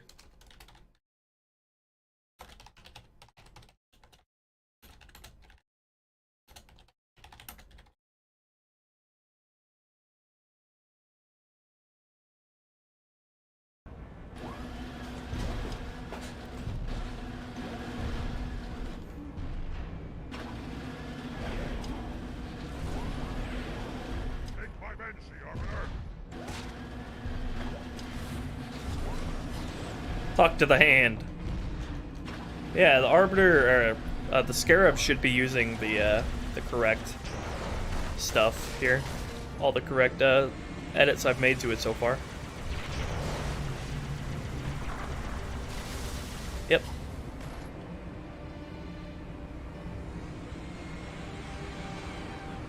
I can make them actually use the guns on the Scarab.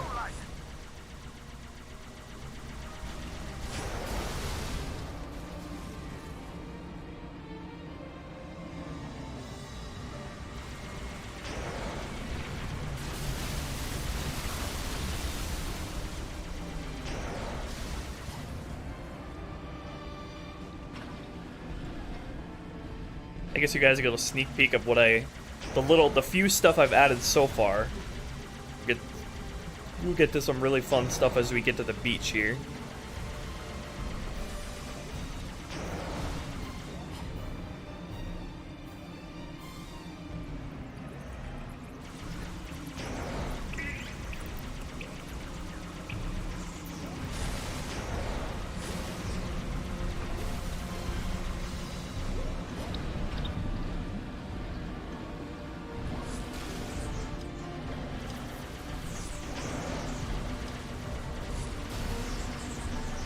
I hate these attack test keybinds.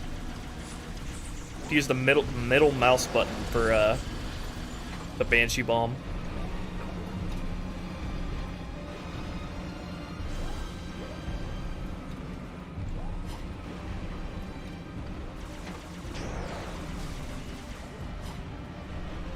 Hey, yo, I got some gun towers.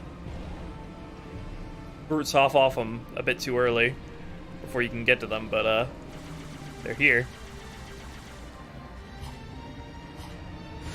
Oh gosh, let's not do that. Let's not ram face first into the gun tower, please. We're not that kind of kamikaze.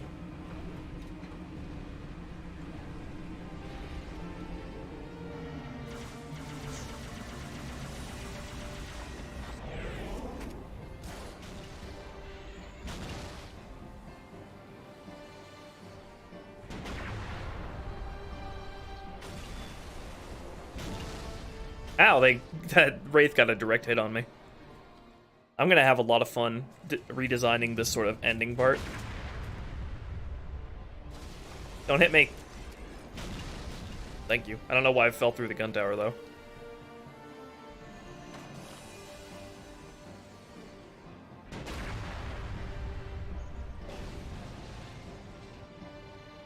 How would I improve the slip space engine? You're asking me how to improve an engine?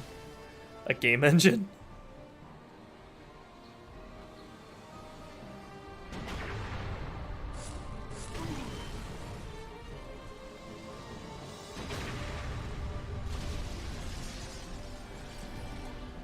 It's a little bit outside my roadhouse. Oh yeah, you can shoot a gun tower with another gun tower.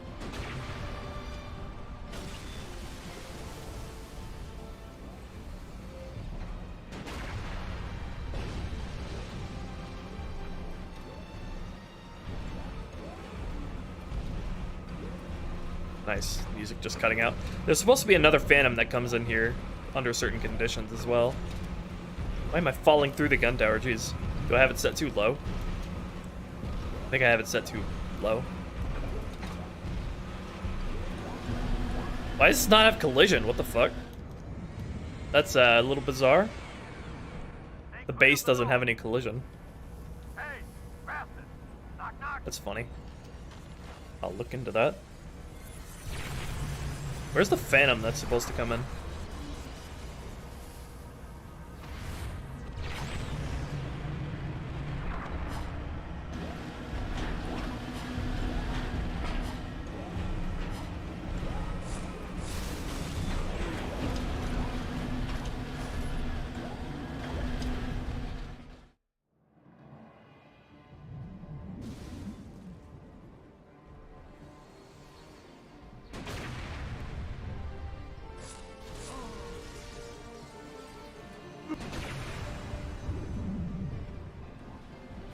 And I was afraid of increasing the tracking on the gun tower shot here would make it fly through the air instead of arcing like it should. That's something I'll look into later. Because it shouldn't be, tracking on it shouldn't be this strong. It should just be an assistant to your aiming.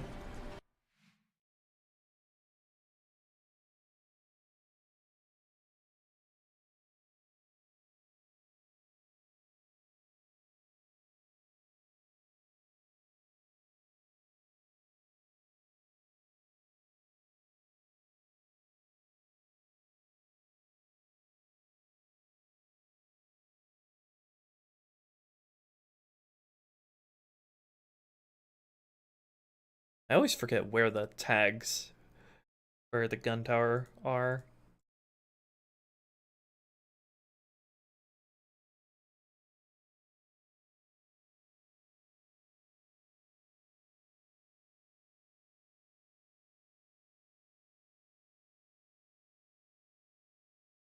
I had it set to 10 before, but that was causing it to arc over an elite we were aiming at on outskirts. This is something I'll look into more later. I just don't want it to literally track like that. As much as I want it to behave sort of like bullet magnetism, an extra layer of bullet magnetism. Yeah, like that. You should actually have to still take consideration into arcing your shots. I'm planning on having like allies help you here, so you're not the only thing getting shot at. So ally banshees, ideally.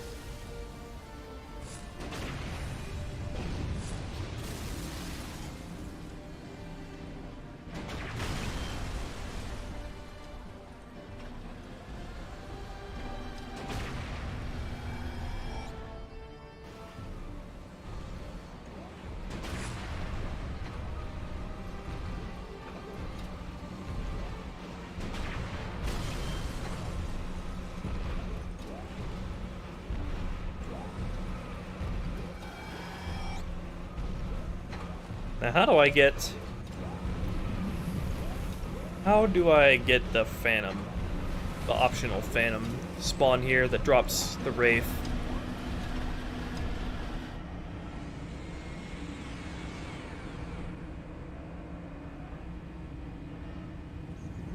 Stay clear of the door. Hey, bastard! Knock, knock.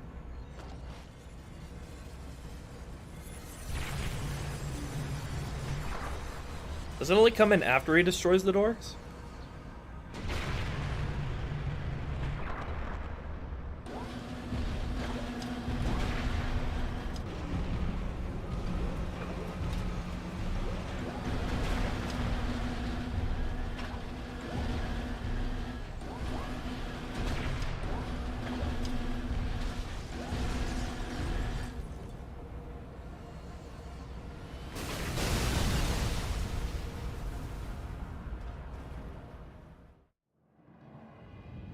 Okay. I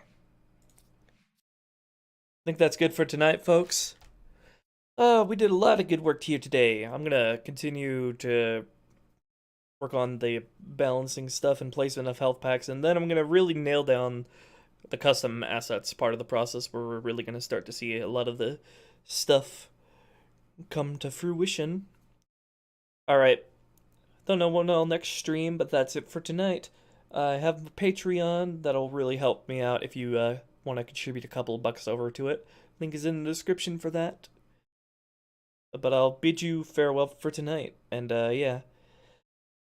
Look out on my Twitter, because no doubt I'm going to be showing off any and all custom assets that I receive as they come in. So yeah, good night everybody. Thank you for joining me.